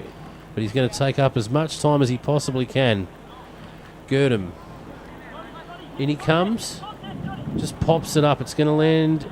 Oh, almost got through to the goal square. Not quite, though. They'll fight for this about 15 metres out from the northern goal. Just a hack kick out of there. Just get it forward. And it's nearly found its teammate in Montgomery, but it's gone through the back there. Feeding that out was Dale King for the Sharks. They've got some numbers back here. King gets it back in the end. So much handball. Rakawasa gets it. He handballs back over to a free man, and they've worked it beautifully in the end, the Sharks, with the wet ball. And found a teammate out there again in, I think King had about 3 disposals in that passage of play. Diving back with the ball again, Dale King. He gets it back. He's got it on a string at the moment. He's got a free man out this side. That is Sean Miller. Miller kicks it up to a contest. Who can keep their feet? Well, diving on it in the end was Newton, and jumping up like a cork in the ocean, for want of a better phrase. And he's found Damon King O'Loughlin. Off the left, he goes forward as long as he can to about 30 out from the Midwest goal. It spills forward. Burgoyne went past it. Picks it up now, though. Dodges and weaves over the shoulder. Couldn't get enough on that. It's going to land in the forward pocket for Midwest. Carter was working back, couldn't quite get there. And it's over the boundary line. Oh, it's a free kick. It's a free kick to Midwest. I didn't see what happened there. Hanging on. Is that what he's indicating? He's not keen to give this off either, nor should he. He had a look inboard. That's Kingsley Ware, I'm pretty sure, with the free kick. Yep. Kingsley Ware comes in. Geez, they need this. If he They kicks this, they're certainly in do. touch. In he comes. He's got it on line. He's is. kicked it. Great kick. That's a great finish for It Kingsley is. Ware. An important goal for Midwest. Keeps them in touch. DJ Barra's gone for the poncho. We'll get down to him a bit later on. Pizzeria Trieste scoreboard reads Midwest 5-4-34 to the Sharks 7-9-51. Back to within 17 points. We'll be about 10 minutes gone, final quarter. Yeah, just interesting too that the EP Sharks, Harry Miller has just put Toby Lynch just as a loose man across here, seeing if he can't cut a few of the attacking moves off. I think they'll throw a couple back behind the play, and I think Midwest are leaving the numbers up. They'll need to from this point on. They'll need to go man on man, I think, Midwest, from this point, if there's any chance. Burgoyne wins a free kick there. Jesse Stringer's going to take it, in fact. Stringer now looks forward, wasting no time. Wheels out on the right foot. Puts it deep to the hot spot for Midwest. Over the back there, Newton was floating around but couldn't get into the contest. And there's plenty of numbers again around this. Montgomery's just floating into that contest, and it's a push in the back. It's been picked out here. It's another Midwest free kick, and it's that man Ware again. Well, this is a slightly tougher shot than his last one. It's right on the boundary line here, but it'll be right over his shoulder coming in now. That breeze, just looking at the windsock here at Centenary Oval, it'll be, if he can get it online, it's going to stay there. In he comes, he's popped it up, and it's gone across the face and out on the full. It's a couple of difficult places to kick goals today at Centenary Oval, but there's none tougher than that pocket right there. With the breeze the way it is, I know he's kicking with it. Distance was never a factor, but would have had to have been absolutely perfect to get that through.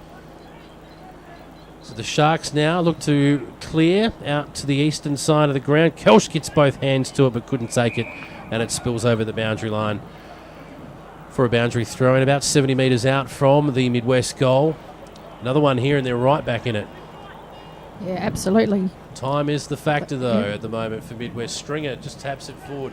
Coming through there in the end was Wild, just ripping it over his shoulder. Johncock couldn't stand up, gets wrapped up as a result. Manages to get it out, though. And Newton doing beautifully. Burgoyne again, just had the ball stripped out of his hands. They can't call holding the ball there because it wasn't a tackle, folks. The Sharks wanted holding the ball, but you actually got to tackle a bloke for that to be the case, Joe. Yeah, you certainly do. I think they were a little bit ambitious with that call there. Burgoyne again working hard. Jeez, look at him in and under. He's He's done been well. outstanding. It was a He good has. tackle there from Dale King as well. He's been good for the Oh, Sharks. good Good handball. hands, yeah. He's found a man in space there, and O'Loughlin, who uses the left foot, goes forward into the pocket. Wasn't a great kick in the end for Carter. No, they're making him do a bit of work down there, Otis. He's a marathon runner, not a yes, sprinter. Exactly. Is our man Otis. He's loitering around, though, as is Jesse Stringer at the front of this pack. It does go down to the front. Stringer can't get involved, though. Otis fighting for it, though, down at his feet. So are 3 Sharks, though. Rakawassa's in there. And as was Tyson Waite. But looks like they've manned him up now. Yeah. As needs to happen. Newton is down there. Kelsch hits it into the hot spot, but there was nobody there for Midwest, and a fortuitous kick out of the pack lands in the lap of John Miller. Miller just chips it over the top, finds a teammate there in Rakawassa, who'd run on beautifully. Rakawassa now finds a teammate. Oh, no, he doesn't. Flashing through there, and they've turned it over. Darryl Dudley's come up the ground and boots it forward. Just got it on the toe. Kingsley Ware couldn't read the land of the ball. It just got on the breeze. He was by himself in the goal square. He was. Opportunity missed. Another behind for Midwest. They go to 5-5, we believe. It's chipped in now. 5-6, in fact, to 7 goals, 9. They're 15 points down at the moment on the Anytime Fitness scoreboard. Again, out of play, about 70 to 80 metres out from the Midwest goal. They need a quick one right now. DJ Barra down on the boundary line.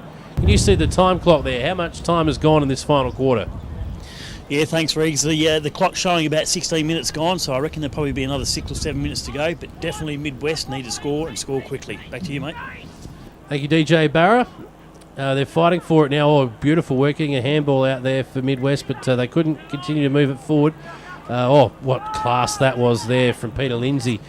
He's a male medalist for a reason, folks. We've got a foot race out here, and Mitchell Gum leads in the foot race. He gets it forward, just puts it on the toe. It finds a teammate there in O'Loughlin. Damon King O'Loughlin uses the left, kicks it off the instep. Is there anybody there? Otis tried to get it below his feet. He picks it up now. Oh, he can't pick it up, the big fella. Bend down. Couldn't quite. No, it's a little bit far down for him, I think. He's coming from a long way up. He is. The big Otis. He's going to go up in the ruck. No, he's not. He's going to try and follow this. Yeah. Broke one tackle there with Stringer, but he couldn't break the second. Out they come, the Sharks, just throwing themselves in. Beautiful work.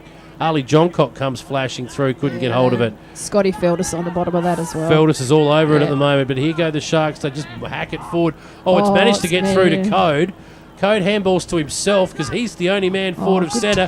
What a tackle there for Midwest. That's a beautiful tackle, and winning a free kick there is Jake McAvoy, is he? No, it's going to be a ball up. Fair enough, because not a lot of prior there. Yep, Scotty Feldus laid that tackle. Yep. They've put him out here for a purpose. Dudley boots the ball forward for Midwest. Kuzminski can't get his hands on it. Ware's floating around there as well. Oh, good strong tackle. That was good work to get his hands on the ball from Milton, but he couldn't go anywhere with it. 2 tacklers arrived on the scene. They're running out of time here, Midwest. Up goes the throw in. It's tapped forward once more. They're just trying to hack it forward. Ware couldn't get hold of it, and it's turned it over now. The Sharks look to go forward, out in some space. There it was Wanganeen, I think that was. He's gone forward for the Sharks. Oh, Kieran Hall almost took a great mark. I think he's been paid. Has he? I reckon that might be Jamie. No, it's ball up. It's Jamie Honor. Apologies. Honor gets the tap there and the resulting ball up. And they're diving on top of it. Now the Sharks are doing a great job here, just trying to lock the ball in close. Tyson Waite from one end of the ground to the other. Yep, he's up and back, up and back. Ware couldn't get the ball out of there. In fact, it wasn't Ware at all. It was Scotty Feldus again, who's flashing through, just trying to bulldoze the ball forward at the moment. Scotty Feldus at the bottom of it, as you would expect. There he goes, gets his hand on it, just kicks it over his head. And no numbers back, though, for Midwest. The Sharks will go forward once more. He's found a target here in Honor. Honor runs on straight away. Not sure about the wisdom of that, but it's gone out into the pocket and will go out for a boundary throw in anyway, and it's deep forward for the Sharks, exactly where they need to be. DJ Barra, you're close to the time clock there. Where are we at now? About 18 minutes gone? Yeah, pretty much just about into time on, I would say. So not long to go now, Jace. Call us through this bit, mate. You've got the best vantage point on the ground. You there, Barra? That's right. It's, apart from being very, very cold, which is a close game, with another couple of minutes to go. All right, mate. We'll cross back to Barra a little bit later on, but Midwest need to get a move on. And we've got a ball up. Newton's around this. Feldus is in there as well. Tossed up now. Newton goes forward for Midwest. It's out here. Otis is one-on-one. There's the siren. Otis has taken the mark, but the siren has sounded. He's going to have a kick. He should have a kick. No, he's not going to worry about it. The EP Sharks have done enough. That is full time at Centenary Oval. The EP Sharks 7-9-51. Midwest 5-6-36. A great game of footy to finish off the Mortlock Shield. Congratulations to the EP Sharks. They are our Mortlock Shield champions. And we'll go down to DJ Barrow, who's right in front of us. He's got Peter Lindsay, I think. Yeah, Peter, what a great way to finish the tournament, mate. Oh, yes, excellent to get the win. That's what we come here for. Yep, and plenty of touches yourself, mate. Oh, yeah, a few boys out there sharing it around. A few of the brother boys went well today. Yeah, so another great result, mate. Looks like you've probably taken it at the tournament. Yeah, well, yeah, hope so. I think so. I think we did. Yeah, no, good luck, mate. I'll just see where else I can get here, Jace. Cross back to... great win, mate, great win. Cheers. Cross back to Barrow now. So you went into the second game trying to make sure you dominated? Yeah, it was good. It was, I was pretty undermanned, I'm pretty sure, but yeah, second win was definitely a lot better. Good on you, mate. Go and enjoy the win. Cheers. DJ Barrow, thank you very much, mate. He's out and amongst the action. We'll go back to Barrow in a second, see if we can get a couple of the Midwest boys, in particular number 17, Barrow. I want you to chase down number 17 for Midwest. We've got to get him on the mic in a minute. Here he is. He's just loitering around. Look at him go, Barrow. Great game of football, that, Joe. Yeah, it certainly was. And we will listen to Scotty. Here he goes, DJ Barrow with Scotty Feldus from Midwest.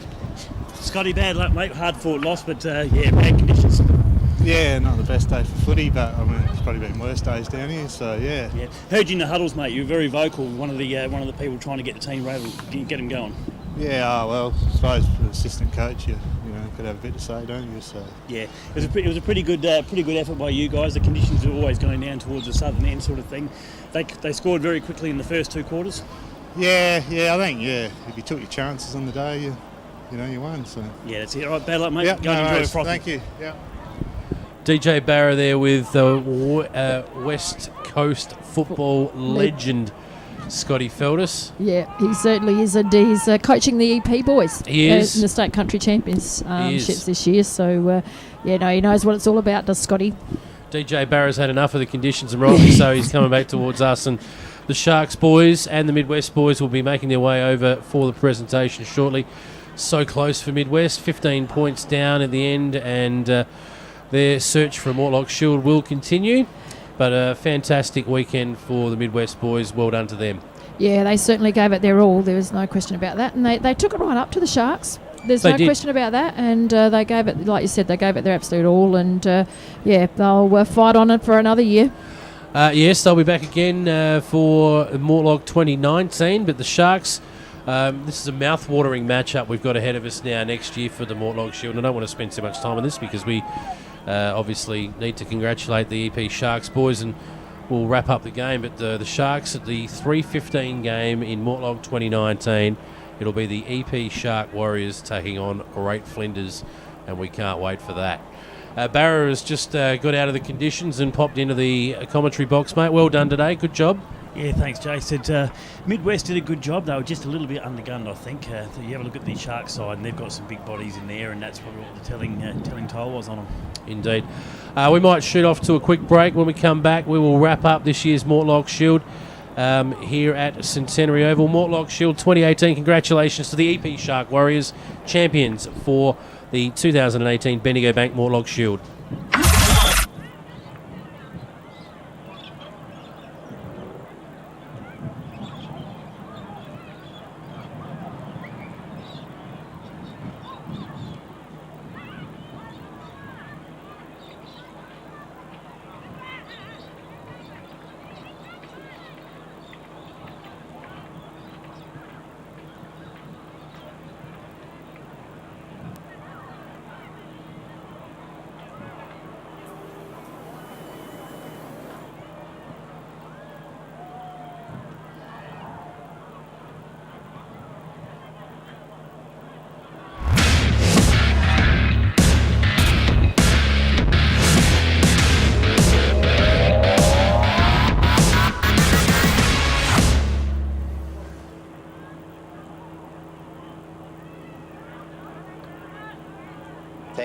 you, our brigade has received an awful lot of gear that has helped us help the community. I was in a really bad car accident. If the fire and rescue mob weren't there, I mightn't be here.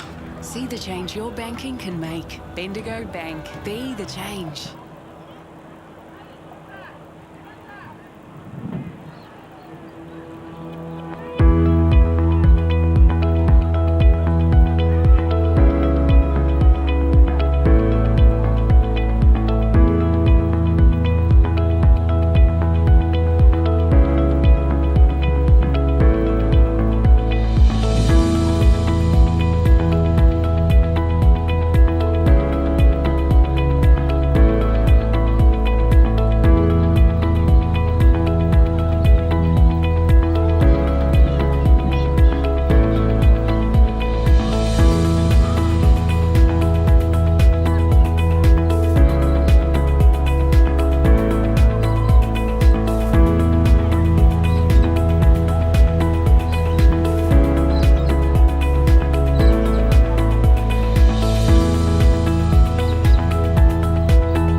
Australians! Optus 4G Plus network now covers more of you than ever. So you can post fast, watch fast, play fast, just like me.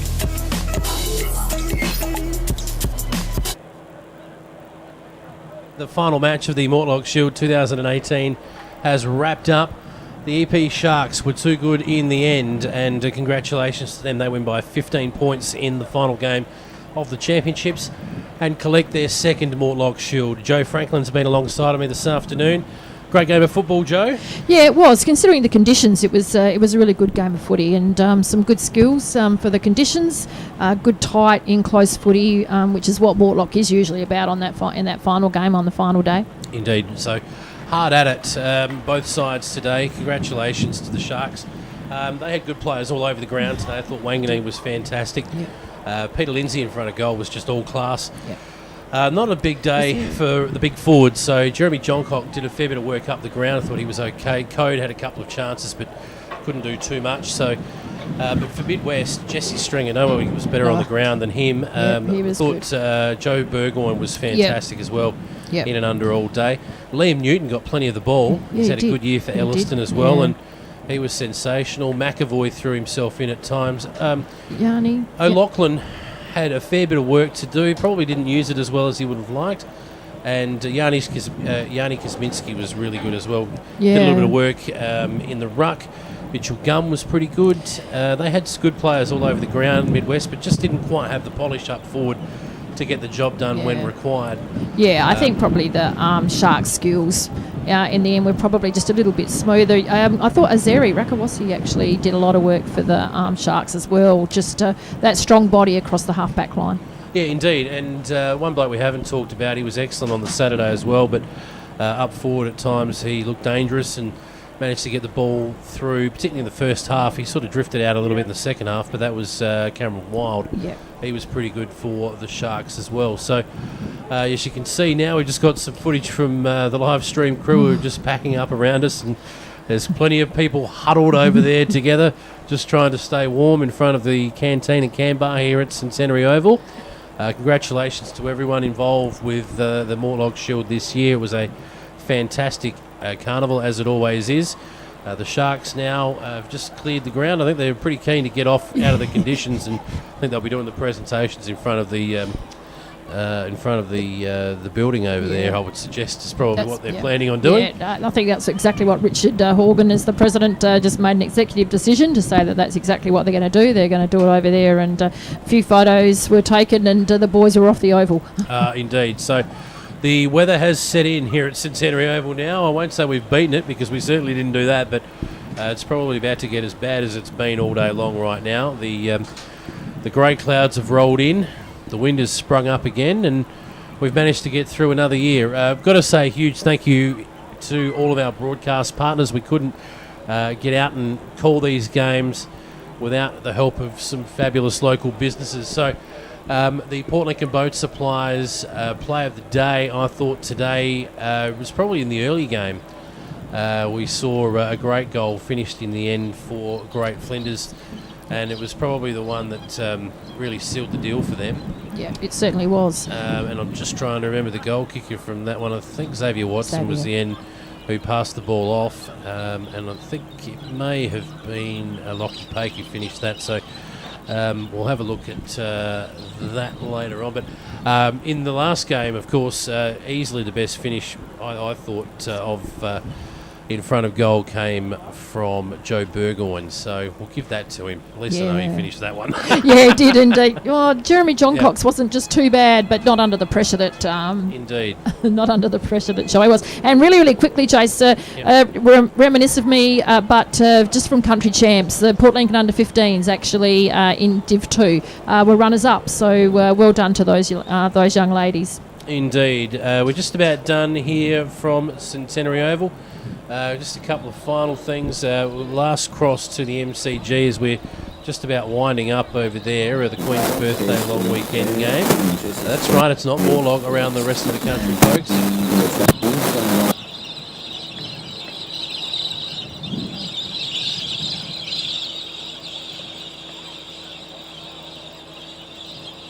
Children stood up on. Something like that. Again, just to finish off with our broadcast partners today, West Coast Diesel Services, Pizzeria Trieste, Anytime Fitness, Rustic Cove, the Terry White Chemmart as well, Lincoln Rural and Landmark Tumby Bay. My phone's not working to be able to get the scores from the MCG, so we won't be doing that. Last check, it was Collingwood in front by 30 points, I believe, in the MCG. That was the last score check I had. But they'd be deep into the final quarter of that game now, so we'll leave that there. Big thank you to you too, Joe. Thanks, Jace. Yeah, something different for a long weekend in June. Indeed. And DJ Barrow, who's just packing up out there with Macca at the moment, our roadies. And of legends, they've done very well. They have, and of course you, Jace, you've a fantastic job. You have done this non-stop for 2 days and have done a fantastic job. Thank you. We'll leave it there for this afternoon. At Centenary Oval, the winners of the 2018 Mortlock Shield, the EP Shark Warriors. We'll be back again in 2019. Enjoy the remainder of your long weekend.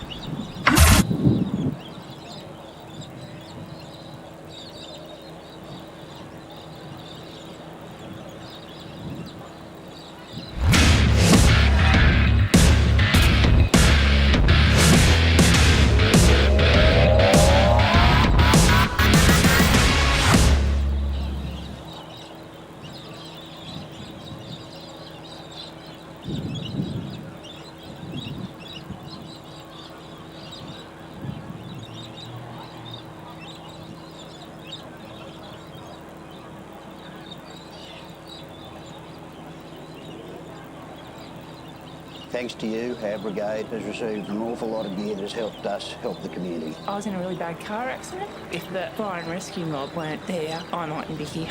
See the change your banking can make. Bendigo Bank. Be the change.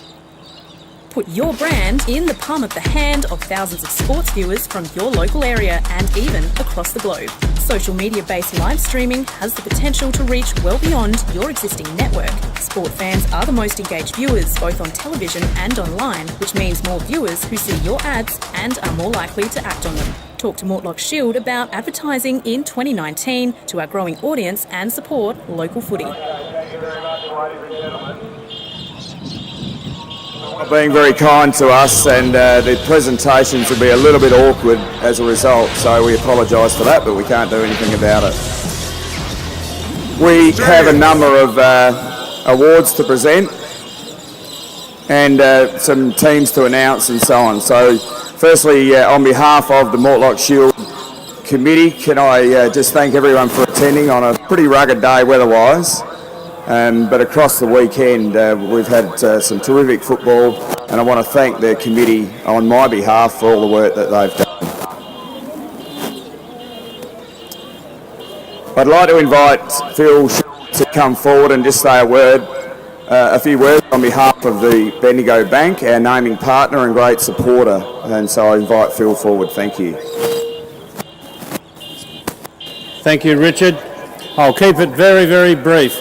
Ladies and gentlemen, congratulations to all of the players that have participated this weekend.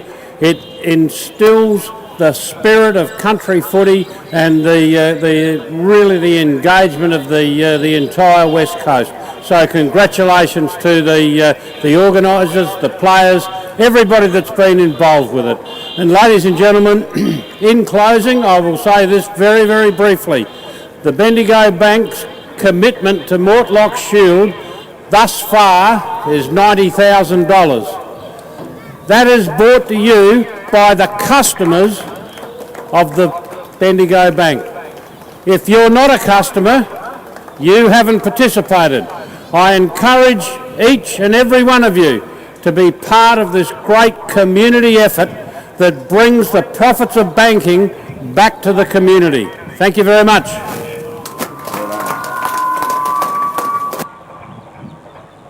Thank you, and thank you very much to Bendigo Bank. We've got Chris here, Braden, Judy and Phil, all representing Bendigo Bank here today. We'll use you guys medals to help us out with the medals in a while. I'd now like to ask Scott Clark to come forward to tell us about the team of the carnival and announce the Eyre Peninsula squad. Thanks, Scott. You need to hang on the phone, unfortunately. We'll put it in your pocket. Thanks, Richard. Team of the carnival from the forward lines: Wes Bilney, Great Flinders; Michael Code, EP Sharks; Kingsley Ware, Midwest; Derek Wanganeen. Sorry, you need to come up. I forgot about that. You need to come up. We need to present medals to you. So Wes Bilney, Michael Code, Kingsley Ware, Derek Wanganeen.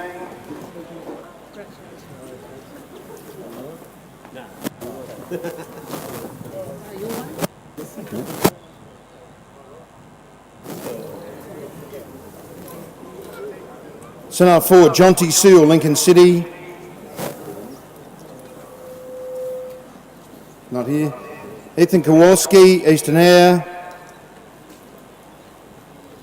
On the wing, Reece Rayson, Eastern Eyre. In the middle, Xavier Watson, Great Flinders. On the wing, Kingsley Bilney, Lincoln Districts. On the half-back flank, Darryl Dudley, Midwest. Centre-half-back, Mitchell Gum, Midwest. Half-back flank, Matt Dyer, Great Flinders.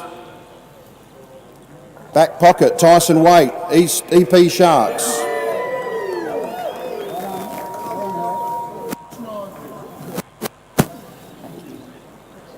Full-back, Joe Walker, Great Flinders. Back pocket, Ian Jericho, Lincoln City. First ruck, Levi Knitska, Great Flinders. Jesse Stringer, Midwest. Peter Lindsay, EP Sharks.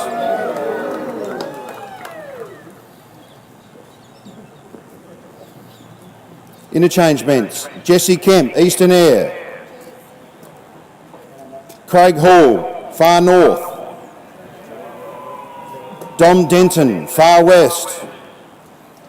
Jordan Hine, Great Flinders. Ben Sampson, Lincoln City. Cooper Tansel, Lincoln City. And Cameron Wild, EP Sharks.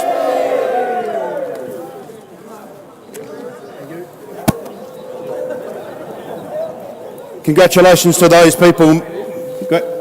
Congratulations to those people making the Eyre Peninsula Mortlock Shield Team of the Carnival. I know it's raining, so we'll get through this quickly. The Eyre Peninsula squad for 2018 from Midwest: Jesse Stringer, Joseph Burgoyne, Mitchell Gum, Dylan Kelsh, Remy North, Cameron Montgomery, Jake McAvoy, Liam Newton, Kingsley Ware, Daryl Dudley. From Eastern Eyre: Jake Bruce, Jesse Kemp, Ben Clements, Joel Fitzgerald, Ethan Kowalski, Reese Rayson, Dean Storick, Dion Woolford. From Lincoln Districts: Ty George, Reese Francis, Quade Ware, Kingsley Bilney, Billy Bias, Lance Appleby, Tristan Binder, Tynan Keeley. From Far West: Brody Chandler, Tom Clayton, Jesse Chandler, Dwayne Ettridge, Dom Denton. From Lincoln City: Ian Jericho, John T. Seal, Ben Shillabeer, Sean Maxfield, Reese Kelsh, Ben Sampson, Reese Binky, Johan Wagner, Cooper Tansel. From Great Flinders: Jackson Norton, Braden Martin, Joe Walker, Xavier Watson, Stephen Crittenden, Levi Knutska, Jordan Hine and Matt Dyer. Thank you very much.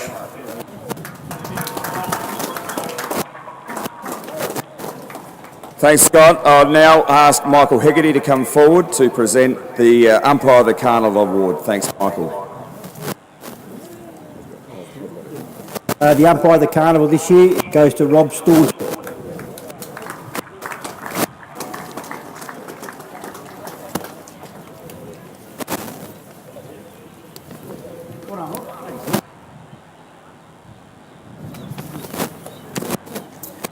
So we move on to some individual awards, and can I just, on behalf of the Mortlock Shield Incorporated Committee, thank all of our umpires this weekend.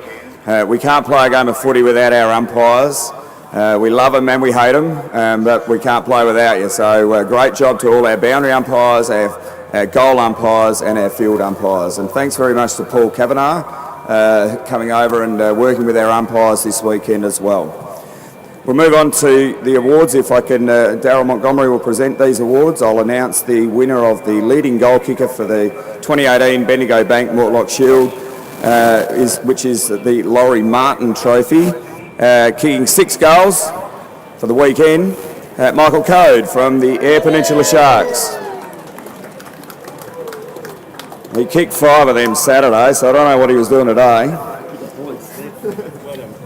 Okay. The Don McSweeney Medal is the best under-21 player across the weekend, and the winner of the Don McSweeney Medal for the 2018 Bendigo Bank Mortlock Shield is Daryl Dudley from Midwest.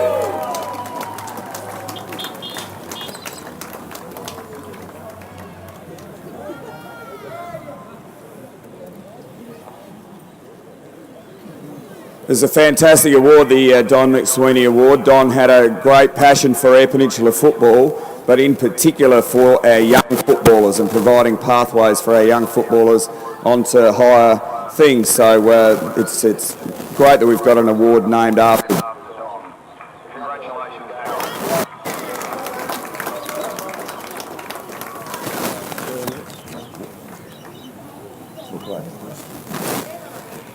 Wes Crosby medal across the weekend. We have 2 recipients this year, so they're both named Jesse. One's called Jesse Stringer, so congratulations Jesse Stringer, and the other one's Jesse Kemp. So Jesse representing the Football League and Jesse Kemp the Eastern Eyre Football League.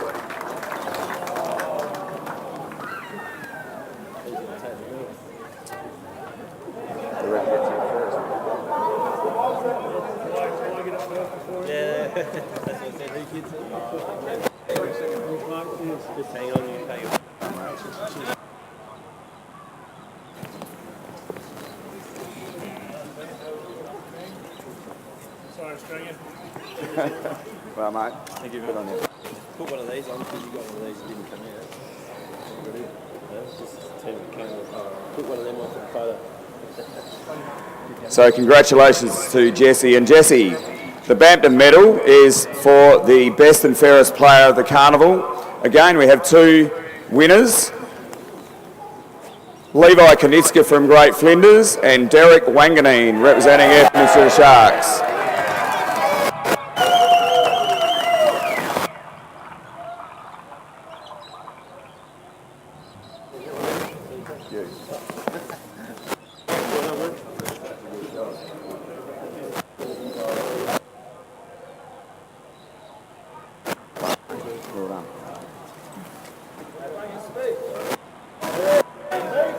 Okay, congratulations to Levi and Derek.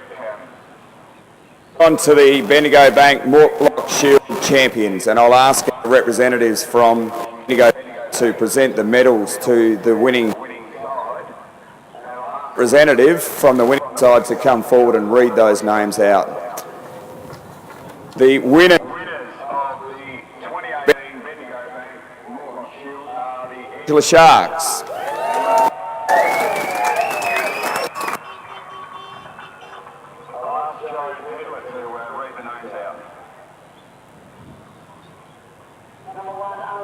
Blues.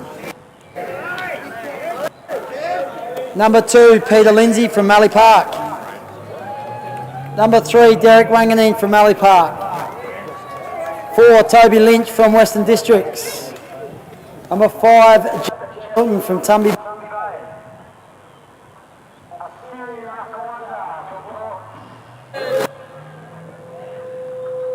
Daniel from Kimber. Number 8, David Murray from Park.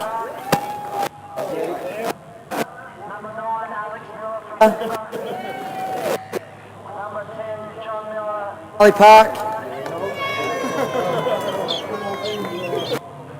Matthew Hartwig from Thevenard. Number 13, 14, Nathan Marks from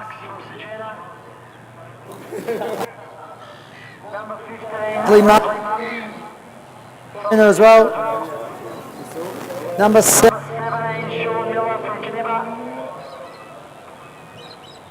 number 18, Michael Code from Tumby Bay. Phelps from Cummins Kapini Cougars.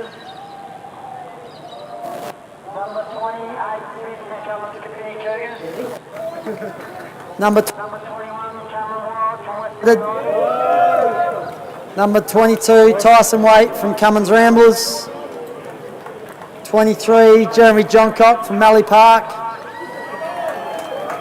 25, Jamie Honour from Tasmans. 27, Jaden Montgomery from Marble Range. 28, Karen Hall from Lincoln South. And the coach, Harry Miller Jr.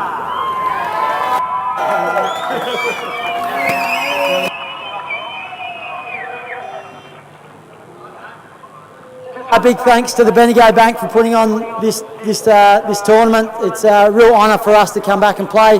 There's 17 guys here that played their very first Mortlock Shield today, and without being able to have the EP Sharks in this competition, there's a lot of guys that have moved away from the EP that never get a chance to play in it. So a big thanks to the committee and the other sides for allowing us to compete.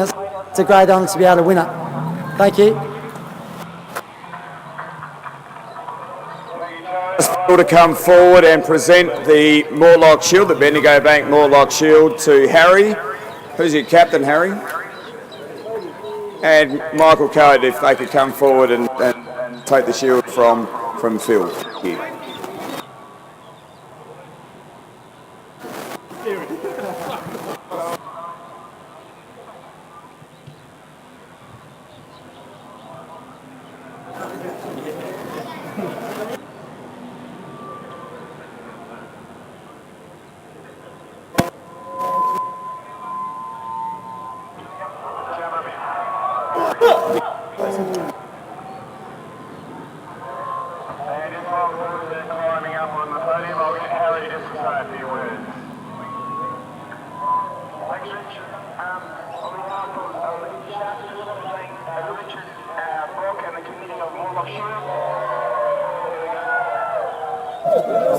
That's very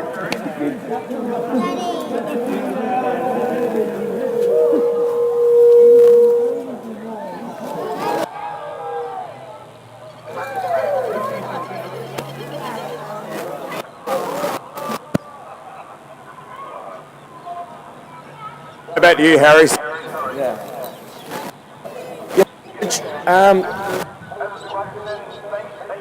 the committee, all the sponsors involved in Mortlock Shield. Is such a wonderful event to get back to. I'd like to thank obviously the EB Sharks and their committee, their sponsors that come on board and help the boys get over here from wherever they're from. Thanks to all the umpires involved as well and all the other competing teams. Also, say to everybody that's travelled to be here, and thank you very much. Well done, Harry. Well done, Eyre Peninsula Sharks. People who've stuck around in fairly inclement weather. And thank you very much again to Bendigo Bank, who've been great supporters. That's it for 2018. We're really looking forward to 2019. Thanks very much.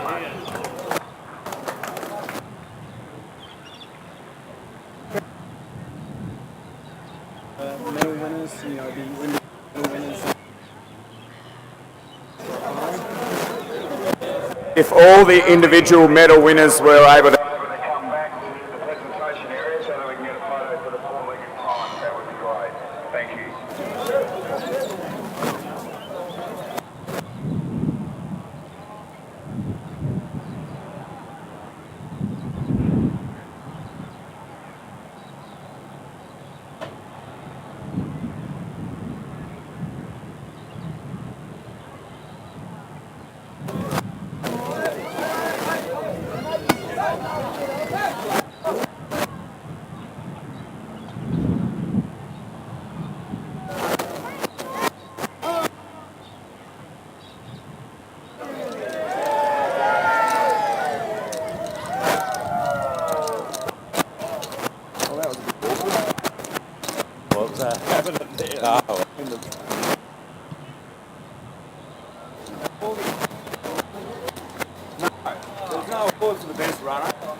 Which one of the channelers was near to get there?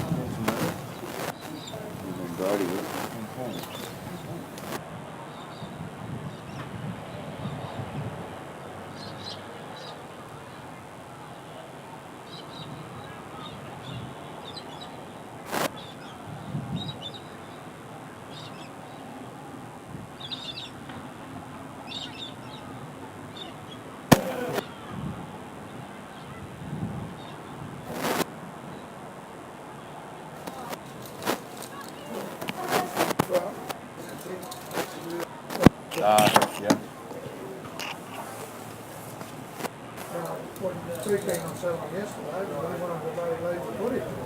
Yeah. It's all good, thank you.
Probably will be. I'll spend it.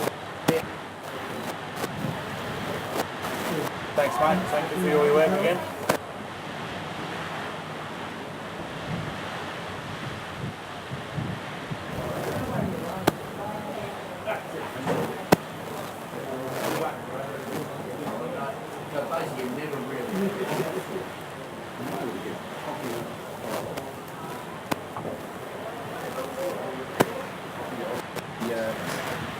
Midwest.